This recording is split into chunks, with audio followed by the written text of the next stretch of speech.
Chapter 140, Dark Mist, 2, half of all of the pills he refined. Even Su Luo was so shocked that it took a while for her to wake up. The amount presented really was worthy of being offered by Apothecary Lang, it was indeed a cost of massive proportions. As expected of a spendthrift. Half, Su Luo was well versed in methods of haggling over the price, so she muttered out half a phrase not agreeing yet not disagreeing, all the while she still gave her opponent enough space to think. The biggest weakness of people like Apothecary Lang, who spend their entire life immersed in research on medicine, were their single-mindedness and impoliteness. An apothecary was the best model for this type of person. He saw Su Luo's hesitation and couldn't help but become worried and hurriedly said. If half is not enough, then 2/3. The stock of refined immortality pills that this old man has accumulated for many years, 2/3 of it will be given to you. How about it? Such a wealthy and overbearing Apothecary Lang. This bold, imposing manner and extravagance almost even made Su Luo choke. However, what kind of person was Su Luo? She was a model of treacherous miss trying to take advantage of someone while trying to sell an obedient front to others. They only saw her face revealing having an incredibly small, pained expression, half-heartedly and undecidedly looked at Ling Feng, then looked at Apothecary Lang as if still unable to make a final decision. Ling Feng immediately turned his face away. He really didn't have the heart to see a person of good moral standing and reputation like Apothecary Lang being led by the nose by this little girl. Apothecary Lang with a very serious and deadly earnest expression stared at Su Luo. Both of his hands had a death grip on the sack with crystal stones, as if saying if you dare steal the bag then I will start yelling at you expression. Then, okay. Since it's Apothecary Lang who asked, then of course I will give you face. Then this is thus settled. Su Luo hesitated for a while before agreeing. She would never tell Apothecary Lang that she actually wanted to extort knockout drugs, poison, such type of pills. Who knew that Apothecary Lang would be so sincere? If she didn't take the opportunity to rip off even more, then she would have felt that she had let down this golden opportunity bestowed by the heavens. If there are convenient advantages that I don't take, then the fury of heavens may split me in half with lightning. At this time Apothecary Lang released a breath of relief and wiped at the non-existent cold sweat on his forehead. Momentarily he felt that this girl was more difficult to handle than even the most profound immortality pill recipe. Immediately Apothecary Lang wanted to return to his manor and start refining this immortality pill. After 3 days of refining, Apothecary Lang personally came over cupping a delicate little embroidered box. At the same time, in his horse carriage there was also a 10-centimeter long wooden box. He handed the wooden box to Su Luo. This old man's collection for many years are mostly in here, quickly take it. They had been collected for so many years and in a moment were given away.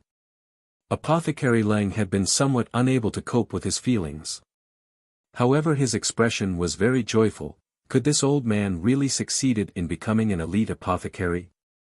Su Luo had asked, and Apothecary Lang, with only a few strokes of the whiskers of his goat-like beard, had happily laughed straight away. Su Luo's heart clearly understood. This old man certainly did get promoted, otherwise he wouldn't be so generous.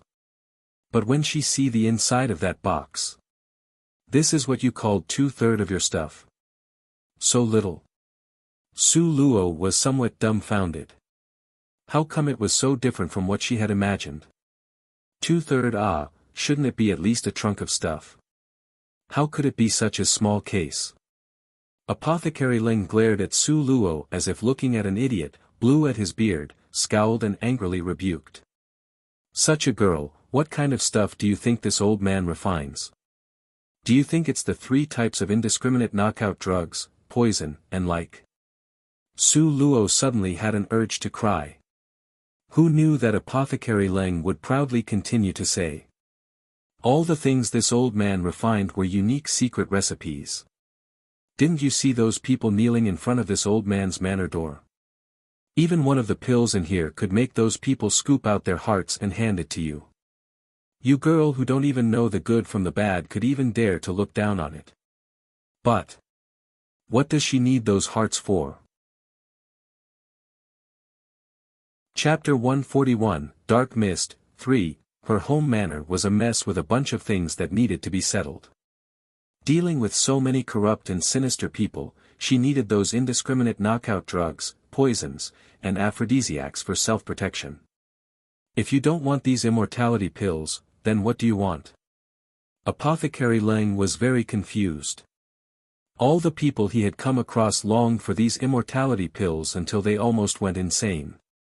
Su Luo simply and honestly told him the truth regarding what she really needed. The result was that Apothecary Leng became infuriated. He widened his eyes and glared. With an attitude of wanting to eat her and panting with rage, he said. How could this old man refine those? Only elementary apothecaries would refine such dirty, indiscriminate types of pills. How could you look down on this old man so much? Do you know that every single immortality pill in this box could be exchanged for a carriage full of the pills you want? Facing Apothecary Leng's "you don't know crap" expression, Su Luo felt deeply inferior.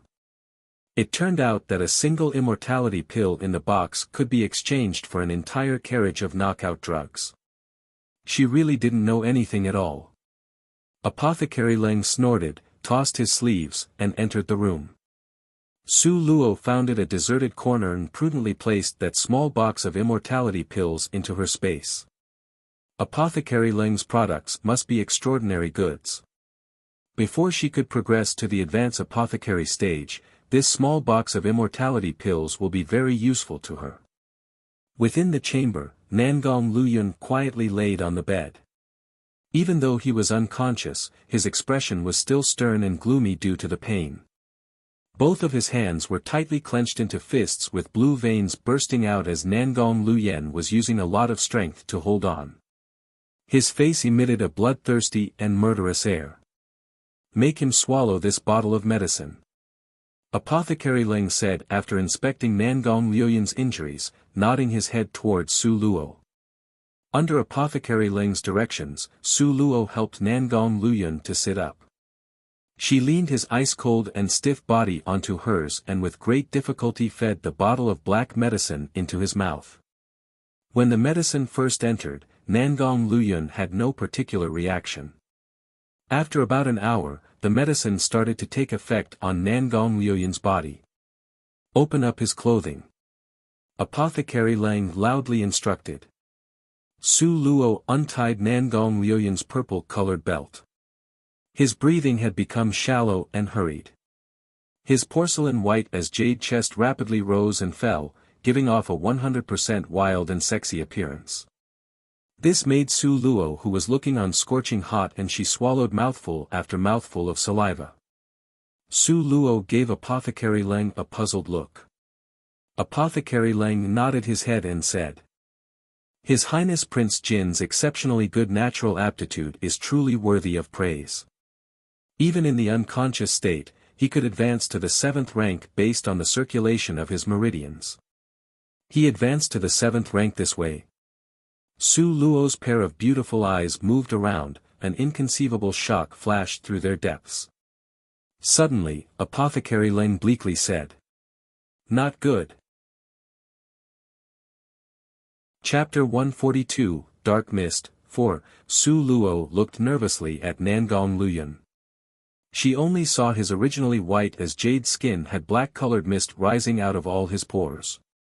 This dark mist became increasingly dense, and it almost completely shrouded his entire body. At the same time, Apothecary Leng's expression now had a sudden, huge change. In an instant, a brilliant light soared, tearing apart that dark mist. The entire sky was filled with shooting star-like lights that fell down. They circled around Nangong Luyen's body and then spread out in all 4 directions. The ground violently shook, like the violent bellowing rage of an ancient beast that came from underground. It was as if something had awoken. Brilliant light soared, launching in all directions, and bringing along a dark force bent on destruction, as if it could devour everything in its path. Apothecary Leng, who was closest to Nangong Luoyun, was shaken until he collapsed and immediately lost consciousness. There was nowhere for Su Luo to run. At this critical moment, a burst of sharp dragon cry came from the adorable little dragon's mouth. A golden ray of light covered Su Luo, helping her avoid this dangerous attack. But, the people outside were not as lucky. Wherever the brilliant light passed, wretched and miserable cries could be heard. Immediately, blood rained everywhere, with more swirling in the air. The blood mist continued to spread, dropping off slices of dismembered body parts. In a moment, a dark force that could destroy the heavens and wipe out the earth caused a period of violent quakes that shook the earth and mountains. In a flash, the entire manor was almost shaken into ruins. People could only hear the sounds of houses crashing down, like the autumn leaves drifting in the rain and wind, tottering on the verge of collapse. And soon, these structures that were being shaken were completely razed to the ground. The entire manor seemed as if an aircraft bomber had devastated it, thoroughly destroying everything. It was an area that withered away until it became dust. Almost everyone in the manor was shaken until they became unconscious. However, at this moment, Nangong Luoyun's body rose and sat in the lotus position. His face was like autumn, bright as the stars, both hands intertwined in front of his chest, making strange hand gestures. Su Luo rubbed her eyes, thinking that she must be seeing things. In all directions, everything was in ruins. However, in the middle of the ruins, Nangong Luoyun sat in the lotus position. His entire body was shrouded in a mysterious, dark mist, unfathomable and strange. At the same time, there was also an air of a king lording over the entire world, that made people revere, kneel and worship. And then, an even more incredible and unbelievable thing. Behind his back, a mysterious shadow appeared. It resembled a dragon but was not a dragon, it resembled a phoenix but was not a phoenix. It was terrible, frightening and strange. It had a kind of domineering aggressiveness that was formidable enough to destroy the sky and wipe out the earth, with a look of disdain that lorded over the world. What was that thing? How could it appear on Nangong Luoyun's back as a shadow? What did those 50 green-colored crystal stones trigger in Nangong Luoyun? Nangong Luoyun's bloodline. Was he really just a simple prince of this empire? Su Luo's gaze was deep, she unblinkingly stared at Nangong Luoyun's solemn expression. That handsome, outstanding and mysterious appearance, her heart and thoughts were in complete chaos, full of questions. At the same time, the dark forest, sinking sunset peak, on a hilltop. An elderly person of indeterminate age, with white eyebrows and hair, sat cross-legged. He was in the midst of cultivating, and perhaps because a long time had passed, his body was covered in a thick layer of dust. He suddenly opened his eyes, they were clear and shone brightly. He then looked towards a place in the east. He looked for a long, long time. Finally, his brows wrinkled, and he muttered to himself. A prophecy from 1,000 years ago, could it possibly be true? Darkness and chaos, the heavenly laws are hard to fathom, even this old man can't see it clearly, alas. Ultimately, he just sighed and did nothing. He merely closed his eyes tightly and entered into a state of cultivation. As if he had never woken up, never said a single word. Chapter 143, His Highness Prince Jin, 1. At this moment, Nangong Luoyun was tottering as if he was about to fall to the ground. Before Su Luo could react, there was already a figure flying as fast as lightning towards Nangong Luoyun.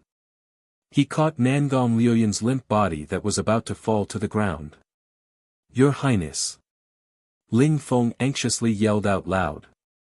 At the same time, he exasperatedly roared at Su Luo. How could you just stand there and watch as His Highness fell to the ground and not help him? A faint feeling of guilt bubbled forth from Su Luo's heart. Because Nangong Luoyun was very close to her, all Su Luo had to do was reach out and she would have been able to support him. However, she had been distracted and did not notice him falling. Nangong Liuyun's demonic charming beauty was at its peak. This made him seem almost gentle and reserved. After pushing the responsibility of holding Nangong Liuyun to Su Luo, Ling Feng rushed away. He very quickly and forcefully pulled Apothecary Leng by the shoulder and dragged him over. Ling Feng shoved Apothecary Leng right in front of Nangong Liuyun. "Quickly check on His Highness." Apothecary Leng was still dizzy from being hit by that assortment of brilliant rays of light. He didn't even have a chance to nap before being shaken awake by Ling Feng. Ling Feng did not even give Apothecary Leng time to fully wake up before dragging him over. At this moment, Apothecary Leng's face was bruised and there was bloodstain on his forehead. It was quite clear he had been injured by the falling building debris. However, Ling Feng did not give him any time to breathe or recover before pulling him towards Nangong Liuyun. "Quickly! Quickly check over His Highness." Apothecary Leng grudgingly glared at him, like a scholar encountering a soldier. Even if what he wanted to say was justified, Ling Feng would not be able to comprehend. This type of military personnel only knew how to speak with brute force. Although Apothecary Leng was very arrogant, in front of an expert martial artist like Ling Feng, he could not be haughty or arrogant. What's more, Apothecary Leng was also curious about what kind of profound mystery happened on His Highness Prince Jin's body. How could his body be surrounded by a black-colored mist? Moreover, how had Prince Jin advanced to the 7th rank? He had never heard of anyone that could release such a formidable stream of aura or of anyone who could successfully shake all the buildings near his body into fine powder. When Apothecary Leng checked Nangong Liuyun's pulse, his eyebrows rose slightly. He had a puzzled expression on his face. "How is he?" Seeing that Apothecary Leng had finally finished checking Nangong Liuyun, Ling Feng asked with a nervous expression. He unblinkingly stared at Apothecary Leng, afraid of missing any change of expression on his face. "Strange, alas, very strange." Apothecary Leng stroked his sparse goat hair-like beard, his face full of bewilderment and incomprehension. "It shouldn't be like this. How did it turn out like this? It shouldn't be like this. What did it turn into?" Su Luo concisely and comprehensively caught the main point. Apothecary Leng frowned and said. "Currently His Highness Prince Jin's entire body is full of power as if it was about to surge out, he should be weak instead." What he didn't say was that High Highness Prince Jin had entered the 7th rank. Moreover, his 7th rank was much stronger than other people's 7th rank, it really was unimaginable for other people. "Will there be problems?" Ling Feng fiercely glared at Apothecary Leng. "Right now, there aren't any problems, as for in the future, this old man cannot say." Apothecary Leng had a complicated expression as he looked Nangong Liuyun up and down. His pair of eyes were radiant and sparkling as if he wanted to dissect Nangong Liuyun for research. In any case, he could recognize and was aware that the person before his eyes was not just any person, but rather the unrivaled His Highness Prince Jin. So, he could only heave a sigh and suppress this restless way of thinking.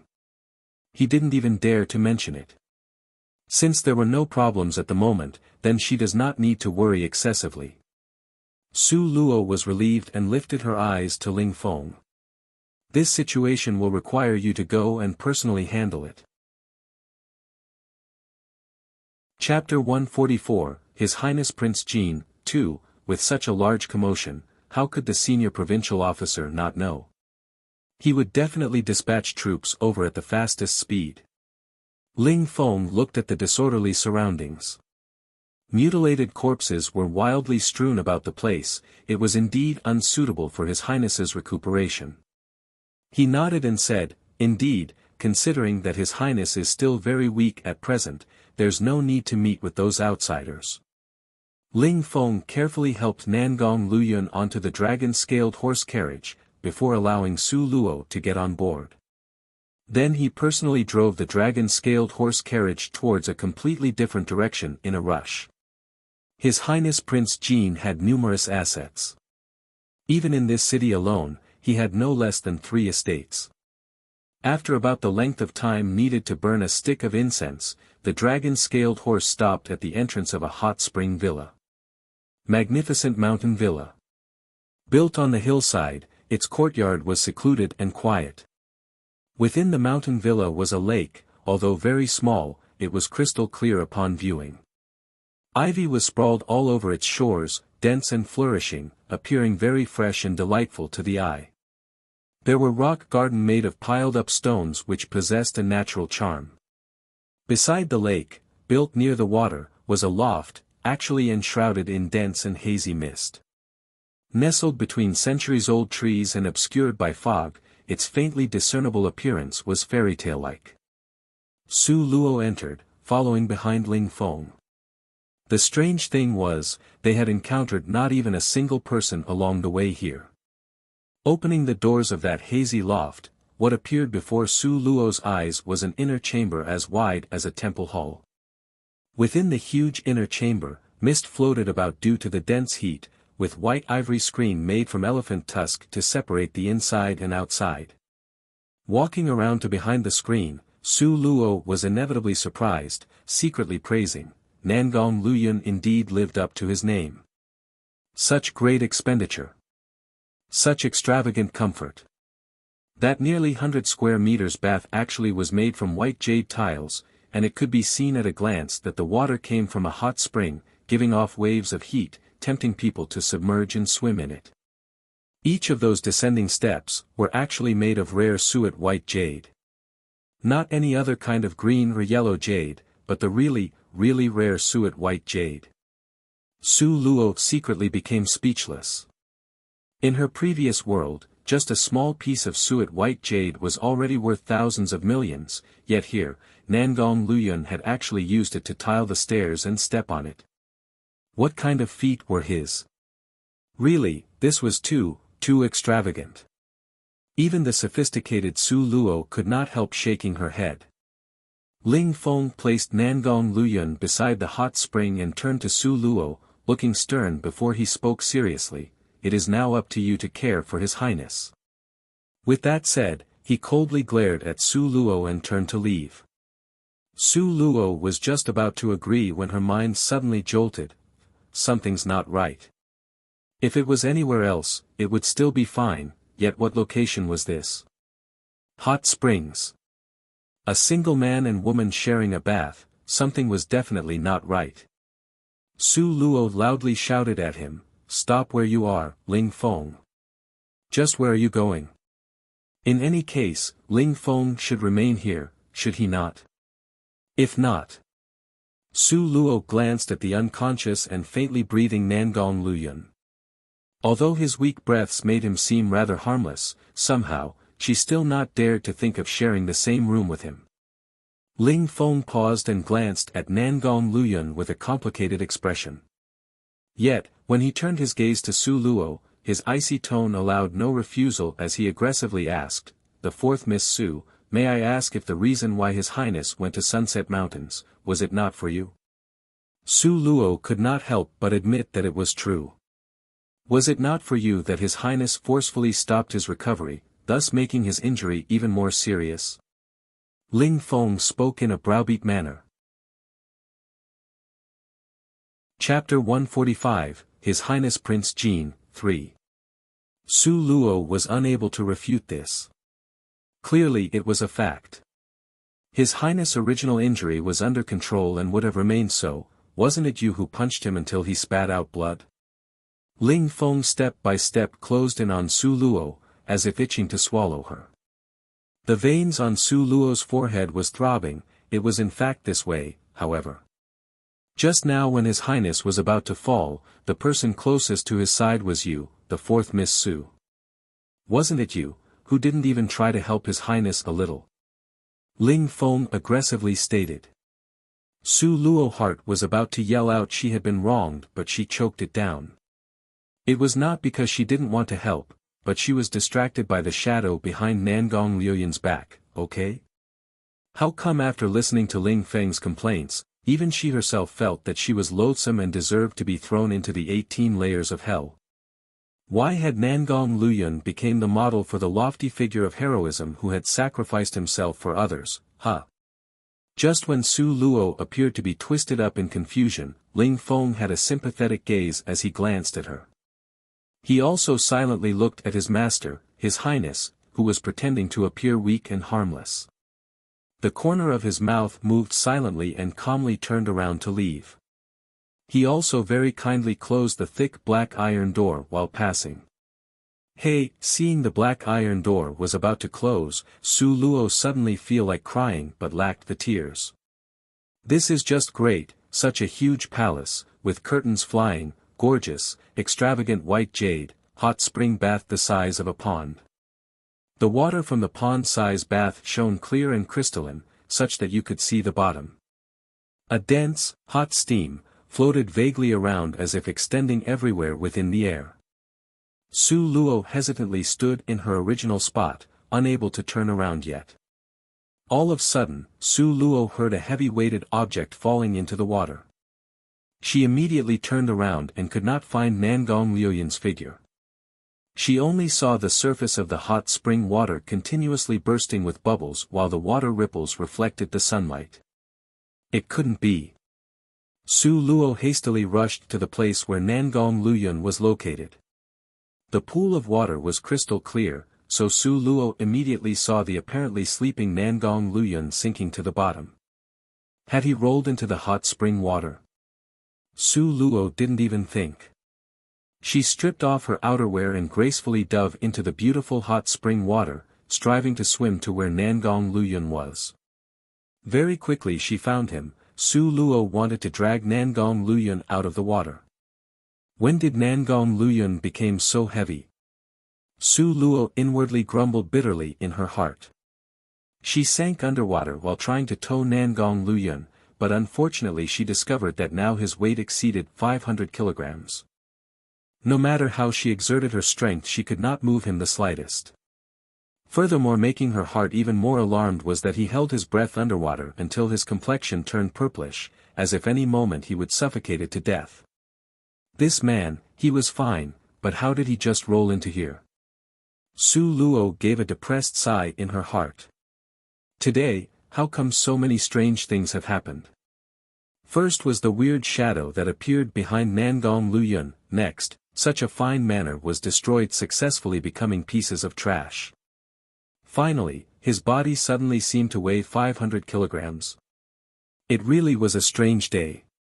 Su Luo felt that she really should find some time to go to the temple and pray. But in front of her eyes, how could she watch helplessly as Nangong Luyun suffocate to death? Although Su Luo was almost suffocating from holding her breath, after some quick thought, she finally closed her eyes and very fiercely took the initiative to deliver her sweet lips to help pass some much-needed air to Nangong Luyun. At the bottom of the crystalline hot spring, on the white jade that was used as tiling, there was a pair of immortal-looking beautiful man and woman whose lips were locked lovingly and inseparably. The close-eyed Su Luo didn't notice. Nangong Luyun, who was close at hand, had raised his eyebrows. An amused and interested smile flashed across his face. He had clearly regained consciousness a long time ago. He clearly fell into the hot spring pool on purpose. He obviously calculated that Su Luo would try to save him. But Su Luo does not know. Right now she was silently cursing him while passing air to him through the lips. Chapter 146, High Highness Prince Jin. 4. After Su Luo had satisfactorily passed enough air to Nangong Luyun and was about to leave, in a split second, his passive body unexpectedly moved. He seized both of her lips, his nimble and hot tongue entered her mouth to besiege and plunder. The surging passion burst into flames as their lips and tongues connected. Nangong Luyun drunkenly kissed her, his large hands sliding down to loosen Su Luo's belt.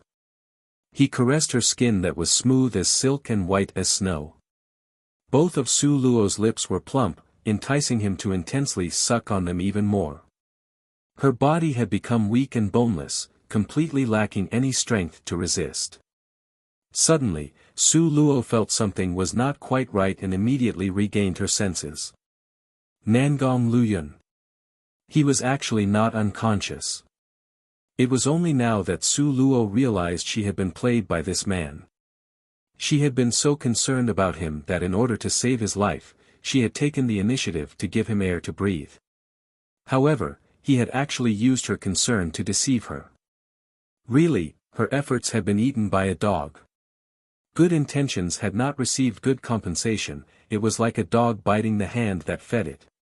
Su Luo furiously pushed Nangong Luoyun away, panting with rage as she swam to the surface. She was so angry that she walked directly towards the shore. At the bottom of the pool, Nangong Luoyun let out a sigh. His Luo girl was truly not easy to deceive. Luo girl. Nangong Luoyun surfaced from the water, calling out to stop the raging Su Luo from leaving. His voice was like the sound of nature, charming and deep, with a touch of frustration. Su Luo's figure stopped for a split second, but then continued to leave with large strides. Just like this, you think you can escape this king?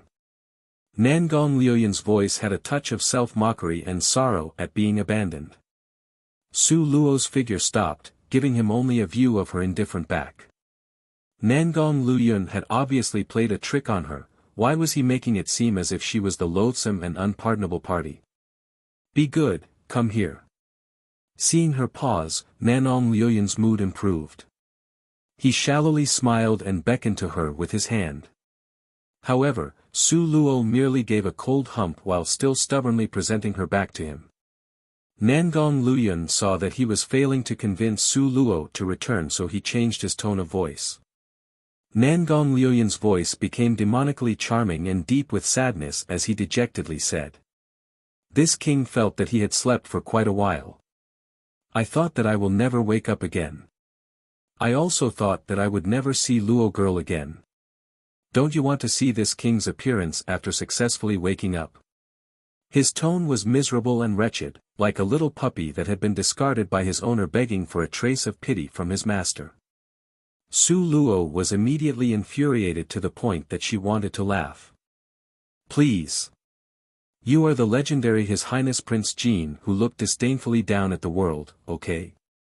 A grand majestic 7th ranked expert, okay? How could you act so weak and beseech someone like me? How could you act so cute and shameless towards me? But damn it, when she had heard that sentence of never waking up, Su Luo felt pain squeezing the deepest part of her heart for a while. Su Luo recalled these past few days when she had been by Nangong Luoyun's side taking care of him, how she had felt apprehensive and alarmed because of him. She had also felt ashamed and remorseful. Su Luo had repeatedly blamed herself for that punch. She suddenly felt the rims of her eyes begin to ache and experienced a kind of unprecedented feeling of being wronged. How could he tease her like this? However, how could Su Luo, who habitually concealed her feelings in the depths of darkness, show her weakness in front of others? After settling her emotions, Su Luo unhurriedly turned around and displayed a tranquil expression that did not contain a single ripple. She step by step approached Nangong Luoyun, finally crouching down by his side. The corner of her mouth lifted into a taunting and sarcastic smile. His Highness Prince Jin seems to have such peculiar interests, like using one's own life to play jokes. It's a lot of fun, isn't it? Her laugh was very dark and terribly sinister. Chapter 147, His Highness Prince Jin, 5, Nangong Luoyun pretended that he had been wronged. If I didn't use these tactics, then how could I get Luo girl to notice this king? Su Luo gritted her teeth, itching to skin him alive. When did you regain consciousness? She should have realized it earlier. Why else would Ling Feng have become so talkative all of a sudden, forcing her to stay behind to take care of Nangong Luoyun? If he didn't have Nangong Luoyun's order, how could he dare? Nangong Luoyun knew he could not fool such a clever girl, so he tried to change the topic. Extremely smart girls are not cute. Luo girl, help this king take a bath, okay? When have you ever seen this miss being cute? Su Luo coldly smiled. Act cute. Help him bathe. Did he want her to take a knife to scrub him with during his bath? It's amazing that he had the gall to say this. Sure enough, he had already regained consciousness in that ruined manner. He deliberately pretended to be weak to deceive her. You are even more cute like this. Immediately after he finished speaking, Nangong Liuyuan's abruptly closed his hand. In the next moment, the steps that Su Luo had been standing on disintegrated. She didn't even have time to evade when her entire body suddenly flew backwards. Su Luo fell into the hot spring pool with a loud splashing sound. By some strange coincidence, both of her legs ended up wrapped around Nangong Liuyuan's waist with their eyes facing each other. With such a posture and such an environment, if others were to enter, how could their imagination not run wild? Sharp-mouthed and soft-hearted girl, look around. Your body doesn't lie. It already threw itself at this king. The corner of Nangong Liuyuan's mouth turned up into a demonic and flattering smile that was extremely hateful. This Nangong Liuyuan. Su Luo gritted her teeth. She felt that being together with this man, if there was a day she was not infuriated with him, then that meant she had already died from being mad at him. In short, she would eventually die from being continuously angered by him. Nangong Liuyuan's enchanting face was rosy and shone like gems from being steamed by the water. With a demonically charming smile, he said. Obedient Luo Luo, what are you mad about? Could it be that what this king said is wrong? Release me. Su Luo clenched her teeth to calm down her emotions and indifferently opened her mouth to speak. It was you who threw yourself into my arms and refused to let go. Nangong Liuyuan hoisted his chin and said this with a straight face. Instead of releasing Su Luo, his hold on her became even tighter. Su Luo grabbed a snow-white ice-cold dagger from her space. She pressed the dagger against his ivory-white chest, coldly smiled, and said. Keep your hands to yourself, okay? Then it's okay for this king to use his mouth, right? Nangong Liuyuan blinked his beautiful eyes innocently at her, seeking her approval. From their first meeting when he had set the betting terms with her of victor would become king and loser had to warm the bed, she knew that Nangong Liuyuan's words had a double meaning. He absolutely did not mean he intended to use his mouth to speak. Su Luo's complexion darkened and she threateningly said. Don't assume that I wouldn't dare to take action, since this mist can hit you until you spit out blood. I'm not afraid to use this to kill you. God knows why, Nangong Liuyuan started to smile. His smile was exceedingly enticing to all living things. That smile on the edge of his lips made his entire body even more enchanting. His smile drew people's gazes to him, making them unable to look away. Nangong Liuyuan completely ignored that ice-cold dagger at his chest. He extended his slender white hand to pick up Su Luo's ink-black hair that was soaked by the hot water. With a sinister air that had the power to make people tremble, he said. Adorable Luo girl, this king likes you more and more. What's to be done? From now on, I will never be willing to part with you. Nangong Liuyuan paid no attention to the sharp dagger pressed against his chest. It was as if he was ignoring the fact that with just a little push, the dagger would thrust into his heart, piercing it like paper. He merely unhurriedly moved his lower body, slowly approaching Su Luo. Both people met face to face, nose to nose and red lips to red lips. They were so close, each could feel the air that the other person was breathing out. An ambiguous atmosphere started to solidify in the air.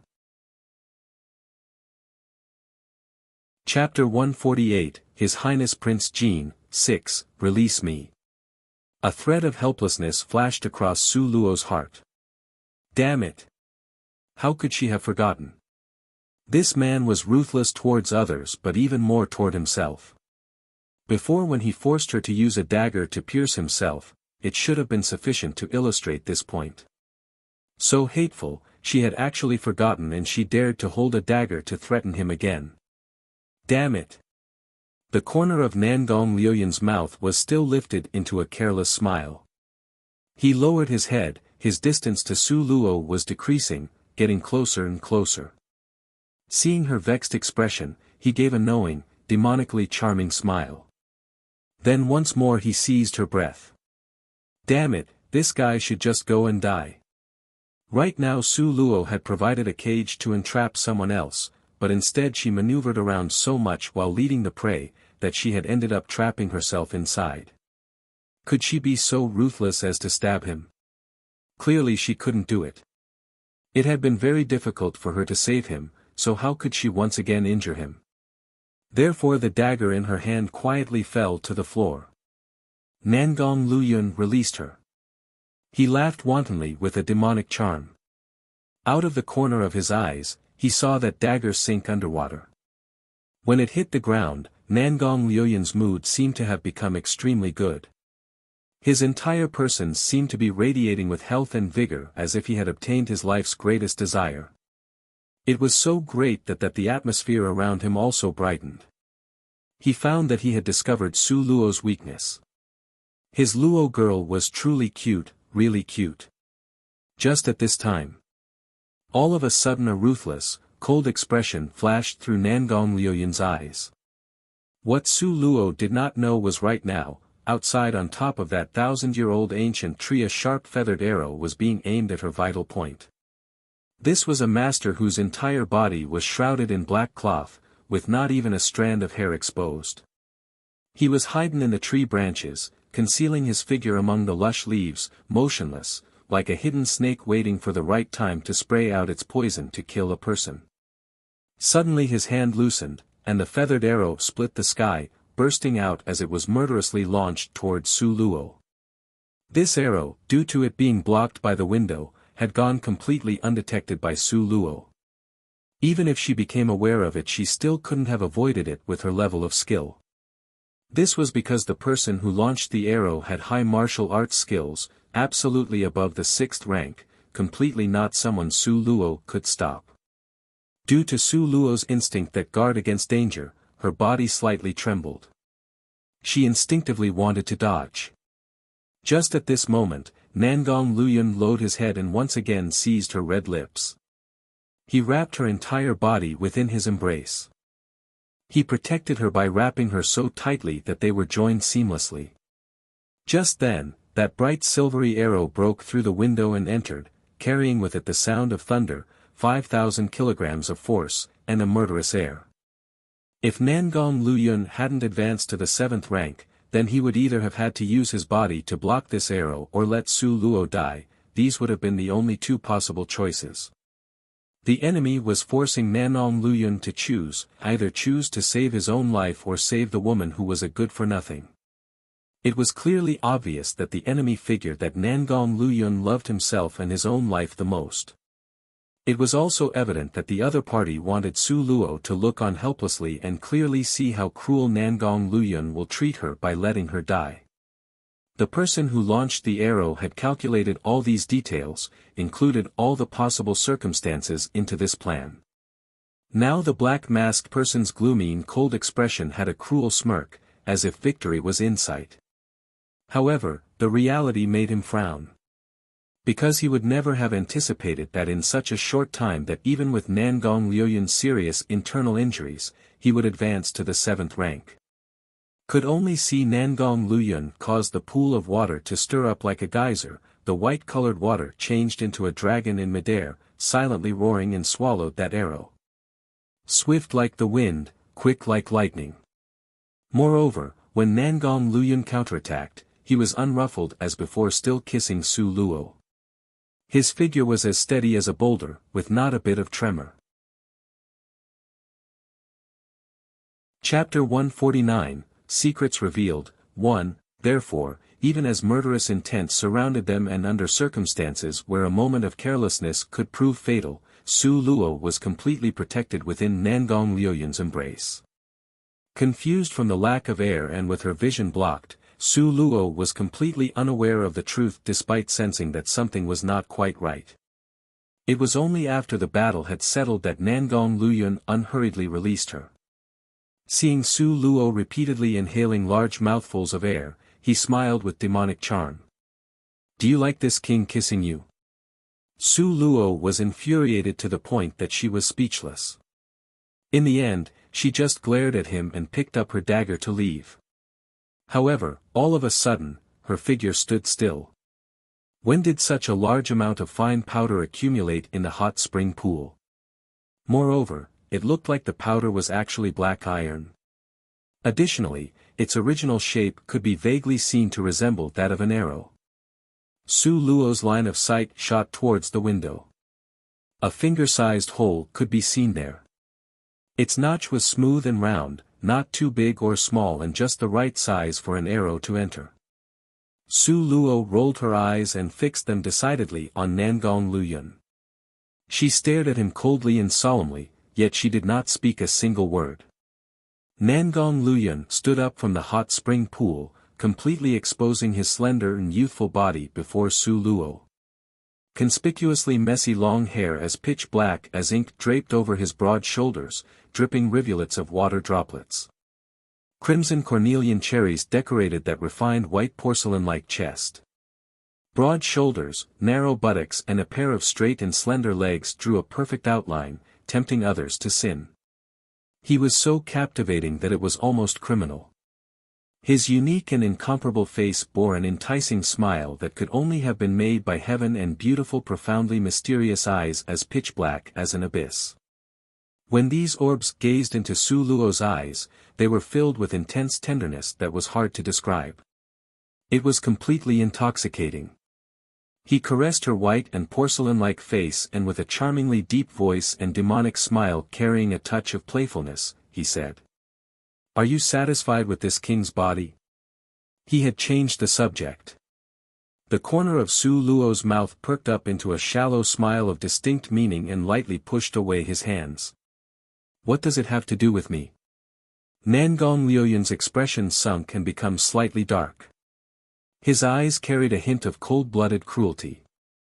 "Luo girl, what are you angry about? This king will give you justice, okay?" Simply hypocritical. A taunting and sarcastically cold laugh flashed through Su Luo's eyes. He clearly knew that the opponent had been aiming for her, but persistently pretended nothing had happened right to her face and tried to mislead her. Did Nangong Luyun think that she was an idiot? Did he really assume that she could not see that the arrow launched through the window had been shot at her? Did he mistakenly deem her as a good-for-nothing that understood nothing? Who was he protecting? Who was he defending? Did he really believe that she knew nothing? Nangong Luyun, right now I won't look into this because I don't have the ability. However, don't you dare go overboard with bullying me. Su Luo did not want to be entangled with this issue. He could protect that person without distinguishing between right and wrong, but he should not assume an adoring manner in front of her to lure her in. Nangong Luyun's complexion momentarily darkened and although those eyes contained a callous and stern expression, they could not conceal that passing flash of doting. Why couldn't his Luo girl just be slightly stupid? A little less intelligence would be good. Luo, do you trust me? They were tender and soft words that though cruel, carried a hard-to-describe hopefulness. Nangong Luyun stared at Su Luo, his deep and bottomless eyes contained so many words he wanted to say but couldn't. Nangong Luyun knew this proud and independent woman in front of his eyes was strong. She was proud and aloof. She clearly distinguished between love and hate with a non-sentimental cold-bloodedness. She was intelligent, wise, and far-sighted. She had thorough and careful observation skills. Her pair of eyes shone too brightly, as if she could see through to a person's heart. All secrets in front of her would be exposed. Su Luo looked at Nangong Luyun. His pair of bright eyes revealed too much information, almost too much for her to bear.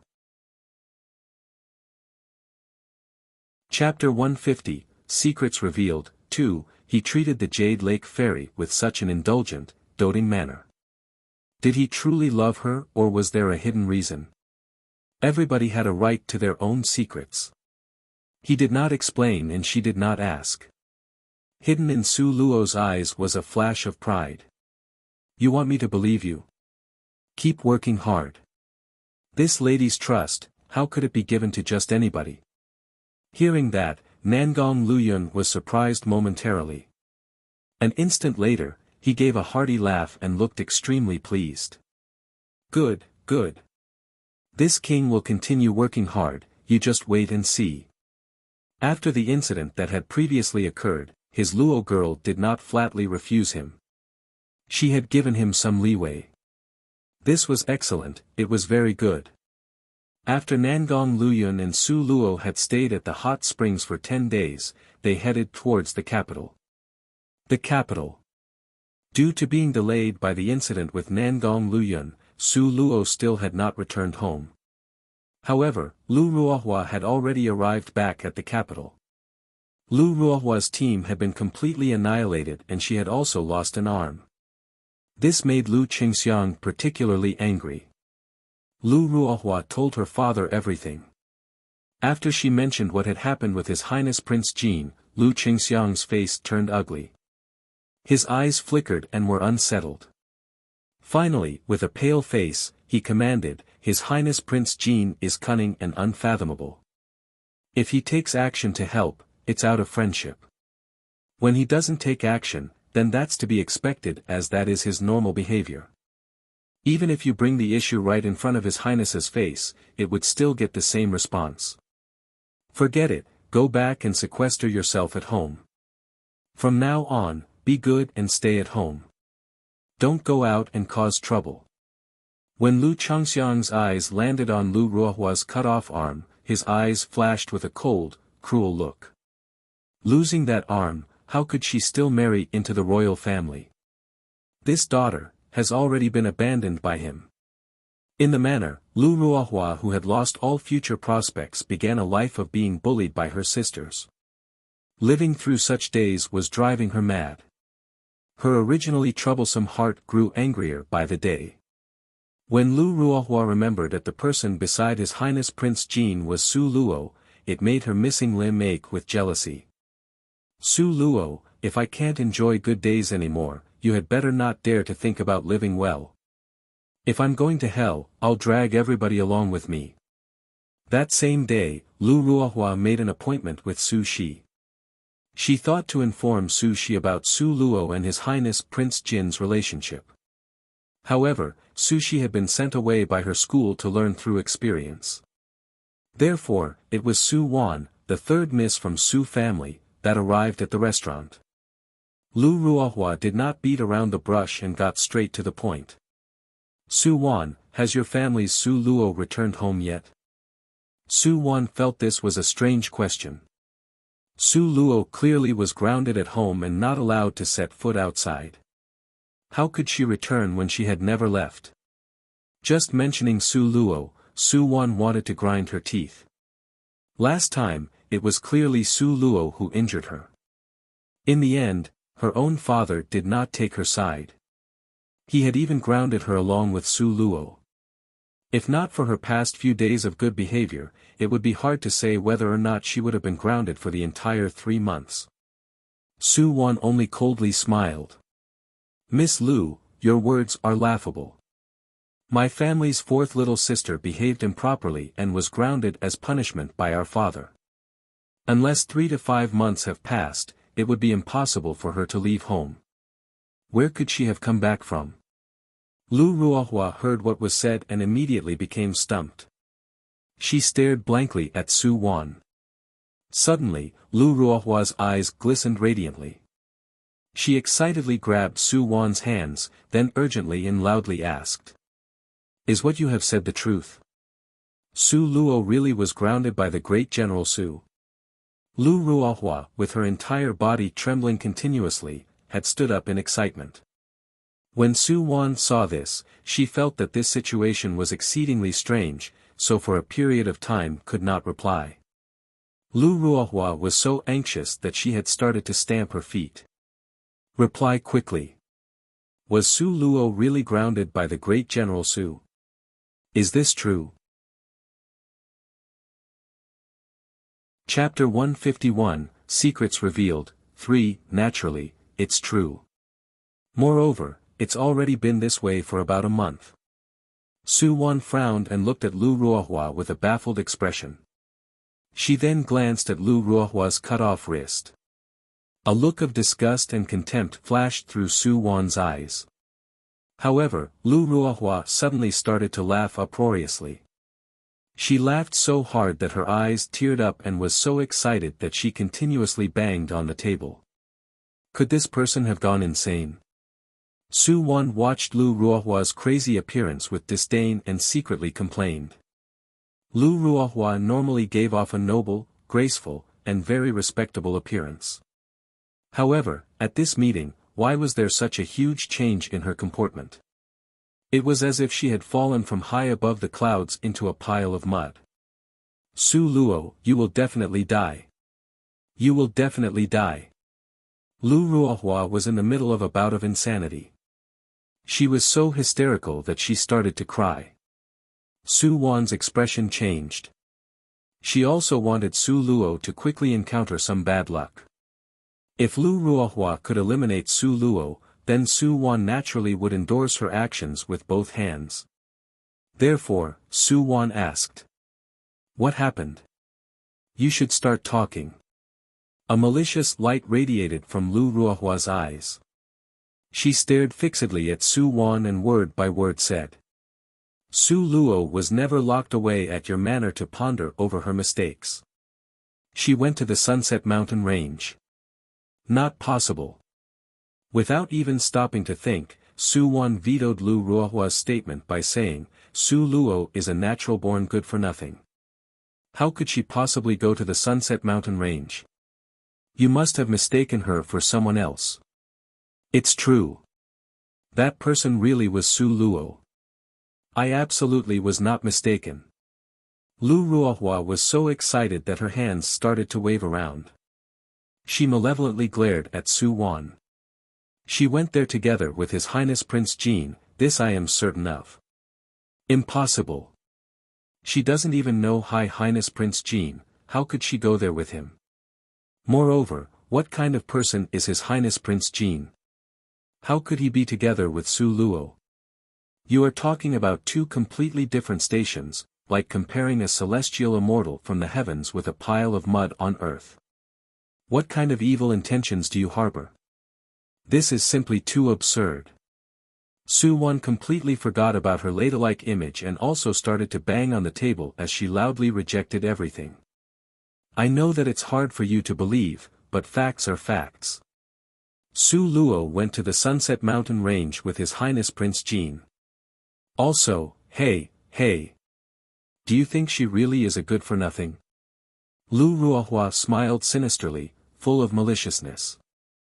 In the beginning, she had also thought that Su Luo was a good-for-nothing.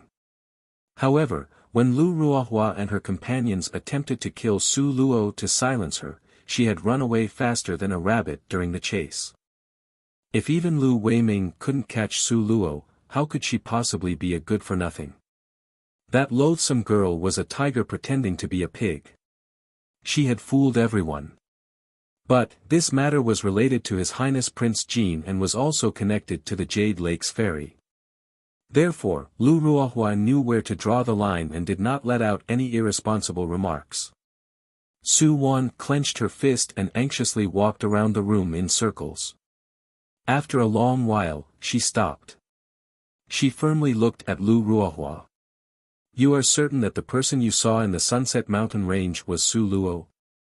You are not mistaken. Absolutely no mistake. I injured her wrist before and the scars are still there. Furthermore, His Highness Prince Jin clearly called her Luo girl. She herself also admitted that she is Su Luo. Therefore, I absolutely cannot be wrong. Lu Ruohua stated firmly and unhesitantly. She was very resolute. His Highness Prince Jin. Su Wan's eyes were full of maliciousness with murderous intent. That slut of a girl.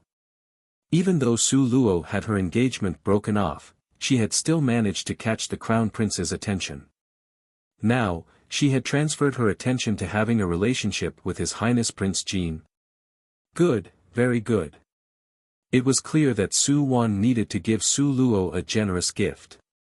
Furthermore, your family's fourth miss also offended the Jade Lakes Ferry. You guys should be very careful. If the Jade Lake Palace refuses to let the matter drop, then your family will get destroyed together with all of Su Manor. Chapter 152, Secrets Revealed, 4, The Jade Lake's Fairy. Su Luo had even managed to offend that immortal fairy-like person from above. The Jade Lake's Fairy and His Highness Prince Jin are the perfect immortal couple. Su Luo inserted herself in between them. If it was you, wouldn't you be mad? Lu Ruohua mixed some truth into the false information to mislead Su Wan. If it was true, then Su Luo will definitely die.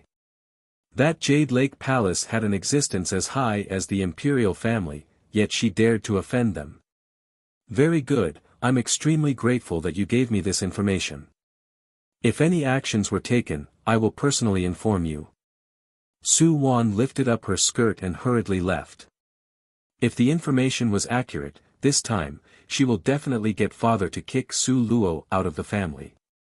Seeing the back view of Su Wan, who couldn't wait to leave, Lu Ruohua's smile was incomparably malicious. Su Luo, do you like the gift this lady sent you? If the great Su general knew that you snuck out secretly and also offended the Jade Lake Palace's fairy, well then. Su Wan was also smart. She didn't completely trust Lu Ruohua's words. Therefore, she would personally check out the situation first. Once she had confirmed this information, she would then invite her father over to witness Su Luo's deception. Su Wan and her maid unhurriedly walked towards Su Luo's decrepit courtyard. The courtyard. Lu Luo right now was sitting in the courtyard sunbathing while sewing. Lu Luo was striving to make a new garment for the miss before she returned so that Su Luo would be pleasantly surprised. Basking in the sunlight while doing needlework, that appearance would seem very leisurely and content. However, only Lu Luo knew how apprehensive her heart was. It had been more than a month since the miss left. Without any news, she didn't even know where the miss had gone. She would sometimes secretly think, perhaps the miss had taken the chance to run away. While the restless Lu Luo was sewing, the bang, bang, bang, sounds of knocking on the door resounded. Lu Luo was so startled that the entire thick, long needle pierced into her flesh. The pain almost made her cry out loud. She nervously and uneasily looked at the door that was knocked on until it shook. Her heart was thumping like a deer caught in headlights. She was so anxious that she didn't know what to do. For the past month, nobody had knocked on this door. Even the meals had been delivered through a small hole on the edge of the wall. She had to go over to pick it up. This door hadn't been opened since Su Luo's punishment started. Didn't the great general say the miss would be locked in for 3 months? How could it be so fast? What had happened? If it was discovered that the miss was not in the courtyard, then at that time, this result was too terrible to think about. Lu Luo was so scared that her face became pale. Her body started to tremble, she was so nervous that she almost couldn't breathe. Since she was locked in, this proved that they had to be in here. Then, should she open the door? To open or to not open the door? Lu Luo anxiously watched the door that had dust falling down from all the knocking. She hoped that the other party would automatically leave after not getting a response. However, she was disappointed in this respect. Su Wan knocked for a while. The longer this went on without any response from the inside, it made Su Wan, who was initially dubious, now believe Lu Ruohua's news close to 80%. If Su Luo was not guilty, then why would she be afraid to open the door? The corner of Su Wan's mouth turned into a cold smile and she commanded her servants. Knock on the door, strongly bang on it. Even if it is smashed into pieces, this lady will be responsible for the consequences. Su Wan rarely got the chance to be so aggressive at the manor, but in Su Luo's courtyard, she could always be as unrestrained as she wanted. Lu Luo was worried until she ran around in circles, wishing her miss would literally drop from the sky and appear now. She only heard a huge noise, a boom sound, then the originally not so stable door loudly toppled over, breaking into pieces. Chapter 153, Secrets Revealed, 5, From the doorway, Su Wan's face displayed malicious intent. Su Wan unhurriedly walked in and looked everywhere.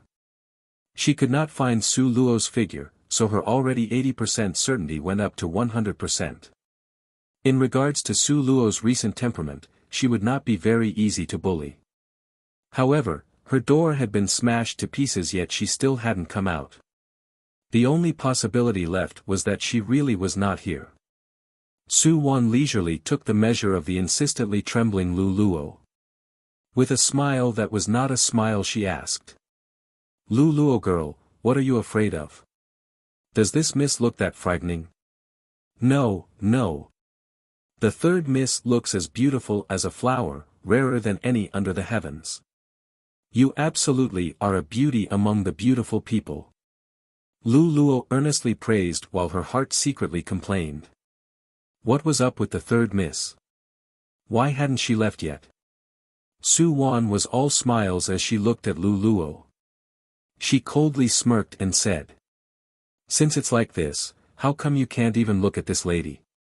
Could it be that you have done something shameful? Lu Luo was so scared that her face went pale. She continued to quiver while she tried to maintain an unyielding tone. Lu Luo released a hollow laugh. The third miss really likes to joke around. This servant, how could this servant have done something shameful?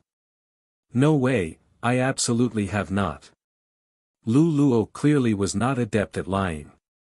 Her parched tone of voice and body language revealed too much, especially her insufficient voice and lack of confidence. Su Wan was even more pleased. She sneered even more coldly. Really haven't? How about your miss? She has not done anything shameful, has she? Lu Luo secretly bitterly complained in her heart. Could it be that the third miss had come prepared? Her words clearly meant to insinuate something. The fourth miss also has done nothing wrong. Lu Luo stated with a deadpan expression, her tone was resolute and decisive. In the end, she even solemnly nodded her head. Tell your miss to come out. As sisters, the two of us should spend time together. Perhaps she can coax this lady into a good mood, then this lady will have mercy and say something good in front of father to release you guys from this courtyard. Su Wan darkly pressured Lu Luo even more. Lu Luo's heart became even more wretched. If her miss could come out, she would have appeared already. Why would she need to watch you, the third miss, strut around? Miss, miss, if you don't come out now, there won't be another chance to come out again. Also, you will never get another chance to see your servant Lu Luo again. Su Wan sinisterly swept Lu Luo a glance, her footsteps never stopped and she unhurriedly walked around. She looked in all directions while walking and finally walked into Su Luo's inner room. Lu Luo's heart became extremely nervous, her body was also trembling uncontrollably. She will definitely die, maybe today she would be flogged to death. Lu Luo's sweat kept dropping down from her forehead, her chest and back were soaked through with cold sweat. Su Wan had a boastful and proud smile on her face as her slender white hand pushed open the bedroom door. Lu Luo closed both eyes as if waiting for death to arrive. Time seemed to have frozen at this moment. It was a huge bedroom, a quick glance showed the room contained a few very old-fashioned and broken pieces of furniture. Simply looking, a person could take everything in at once but there wasn't a trace of Su Luo's silhouette. Good, very good. That slut Su Luo was definitely not here. At this moment, Su Wan's entire body seemed to relax. She appeared to be as cheerful as the clear and boundless sky. She turned her head and with a face full of smiles looked at Lu Luo. Her smiling expression was sinister and cold-blooded. As sharp as a sword tip, it pierced at Lu Luo's heart. Ah ha ha ha, good, very good. Su Wan did not say another word. She simply turned and left. Su Luo had dared to secretly sneak out of the family home during her confinement period. This offense was more than sufficient to get her kicked out of Su family. After confirming the facts, Lu Ruohua's words were 80% trustworthy. In that case, added to Su Luo's crime was that she had dared to offend the Jade Lake's fairy. Chuckle, Su Luo, ah, Su Luo.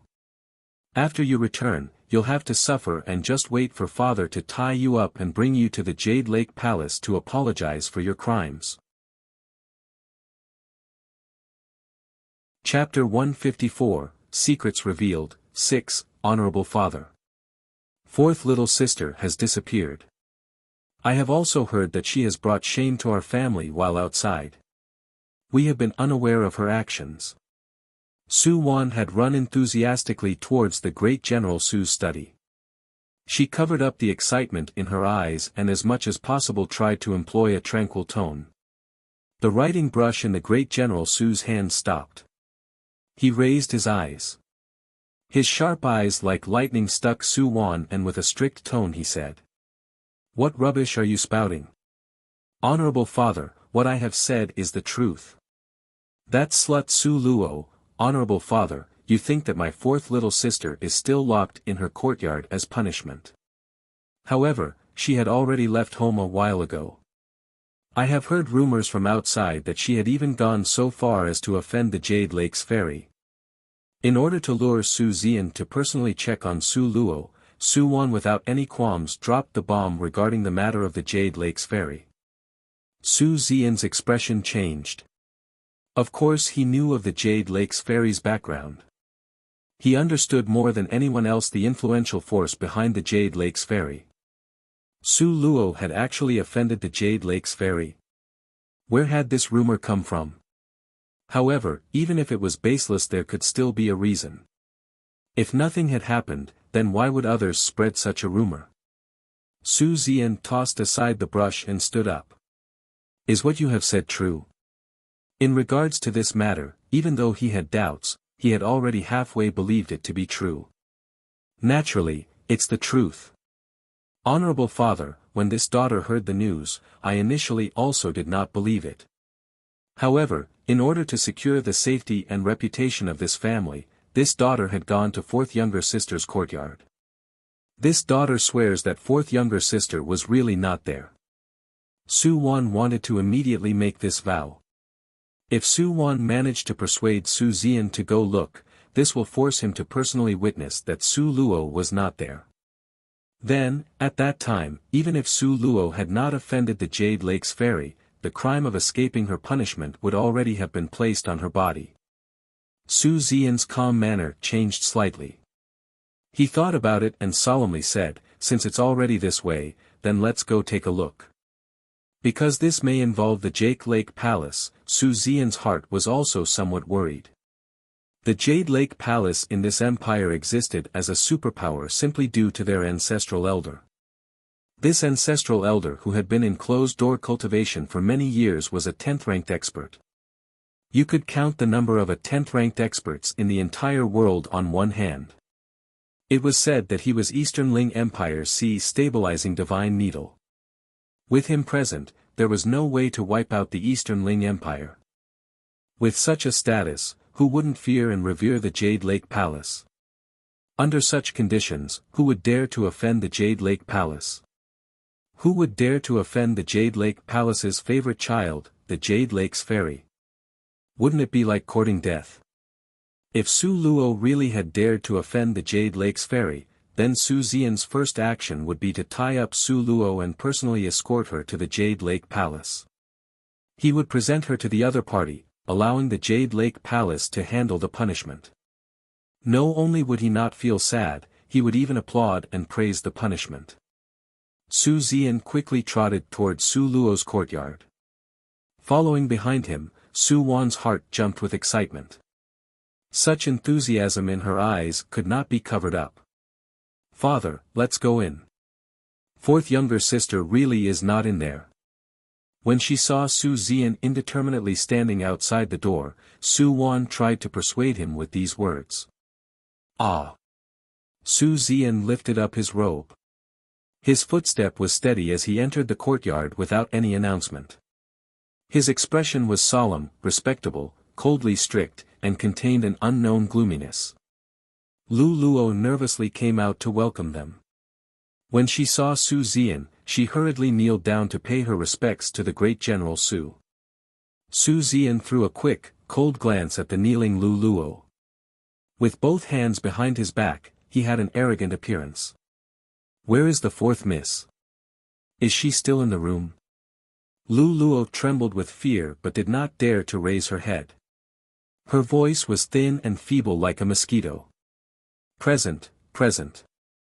The miss is in her room." Su Wan sneered out loud. "Death is at hand and yet you still dare to quibble. Fourth younger sister is clearly not in her room. Such a lowly girl like you dares to speak so casually. You actually don't want to live." Chapter 155, Secrets Revealed, 7. Lu Luo's entire body was trembling, but she still firmly insisted. "The miss really is in her room. This is the absolute the truth.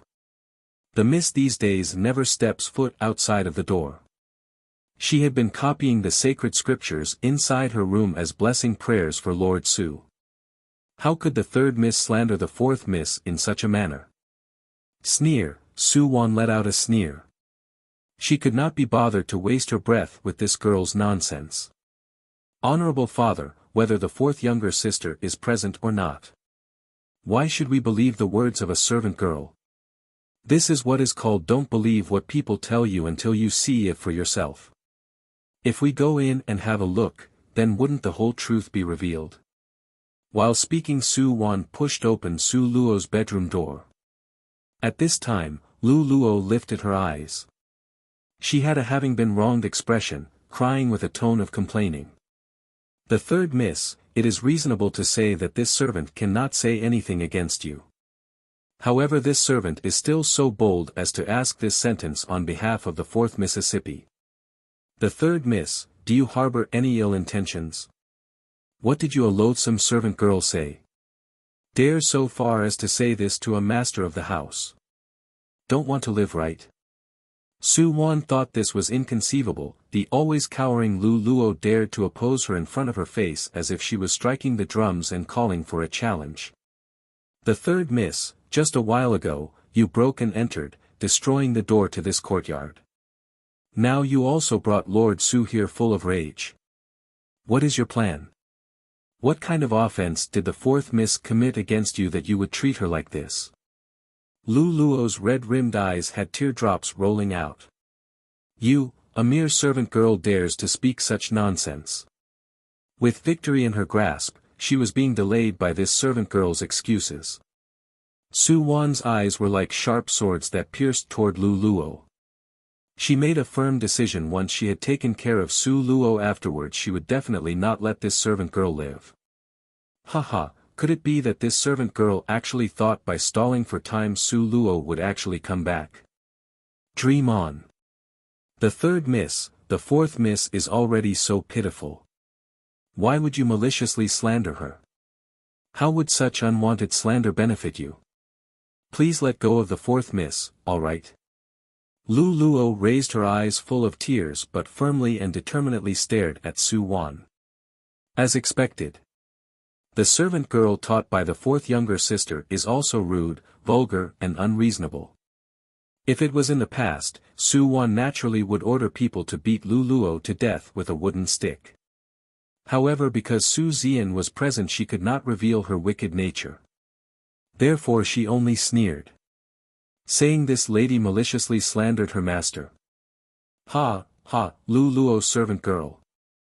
If your miss really is inside, then this lady will kowtow to her and pour her some tea as apology."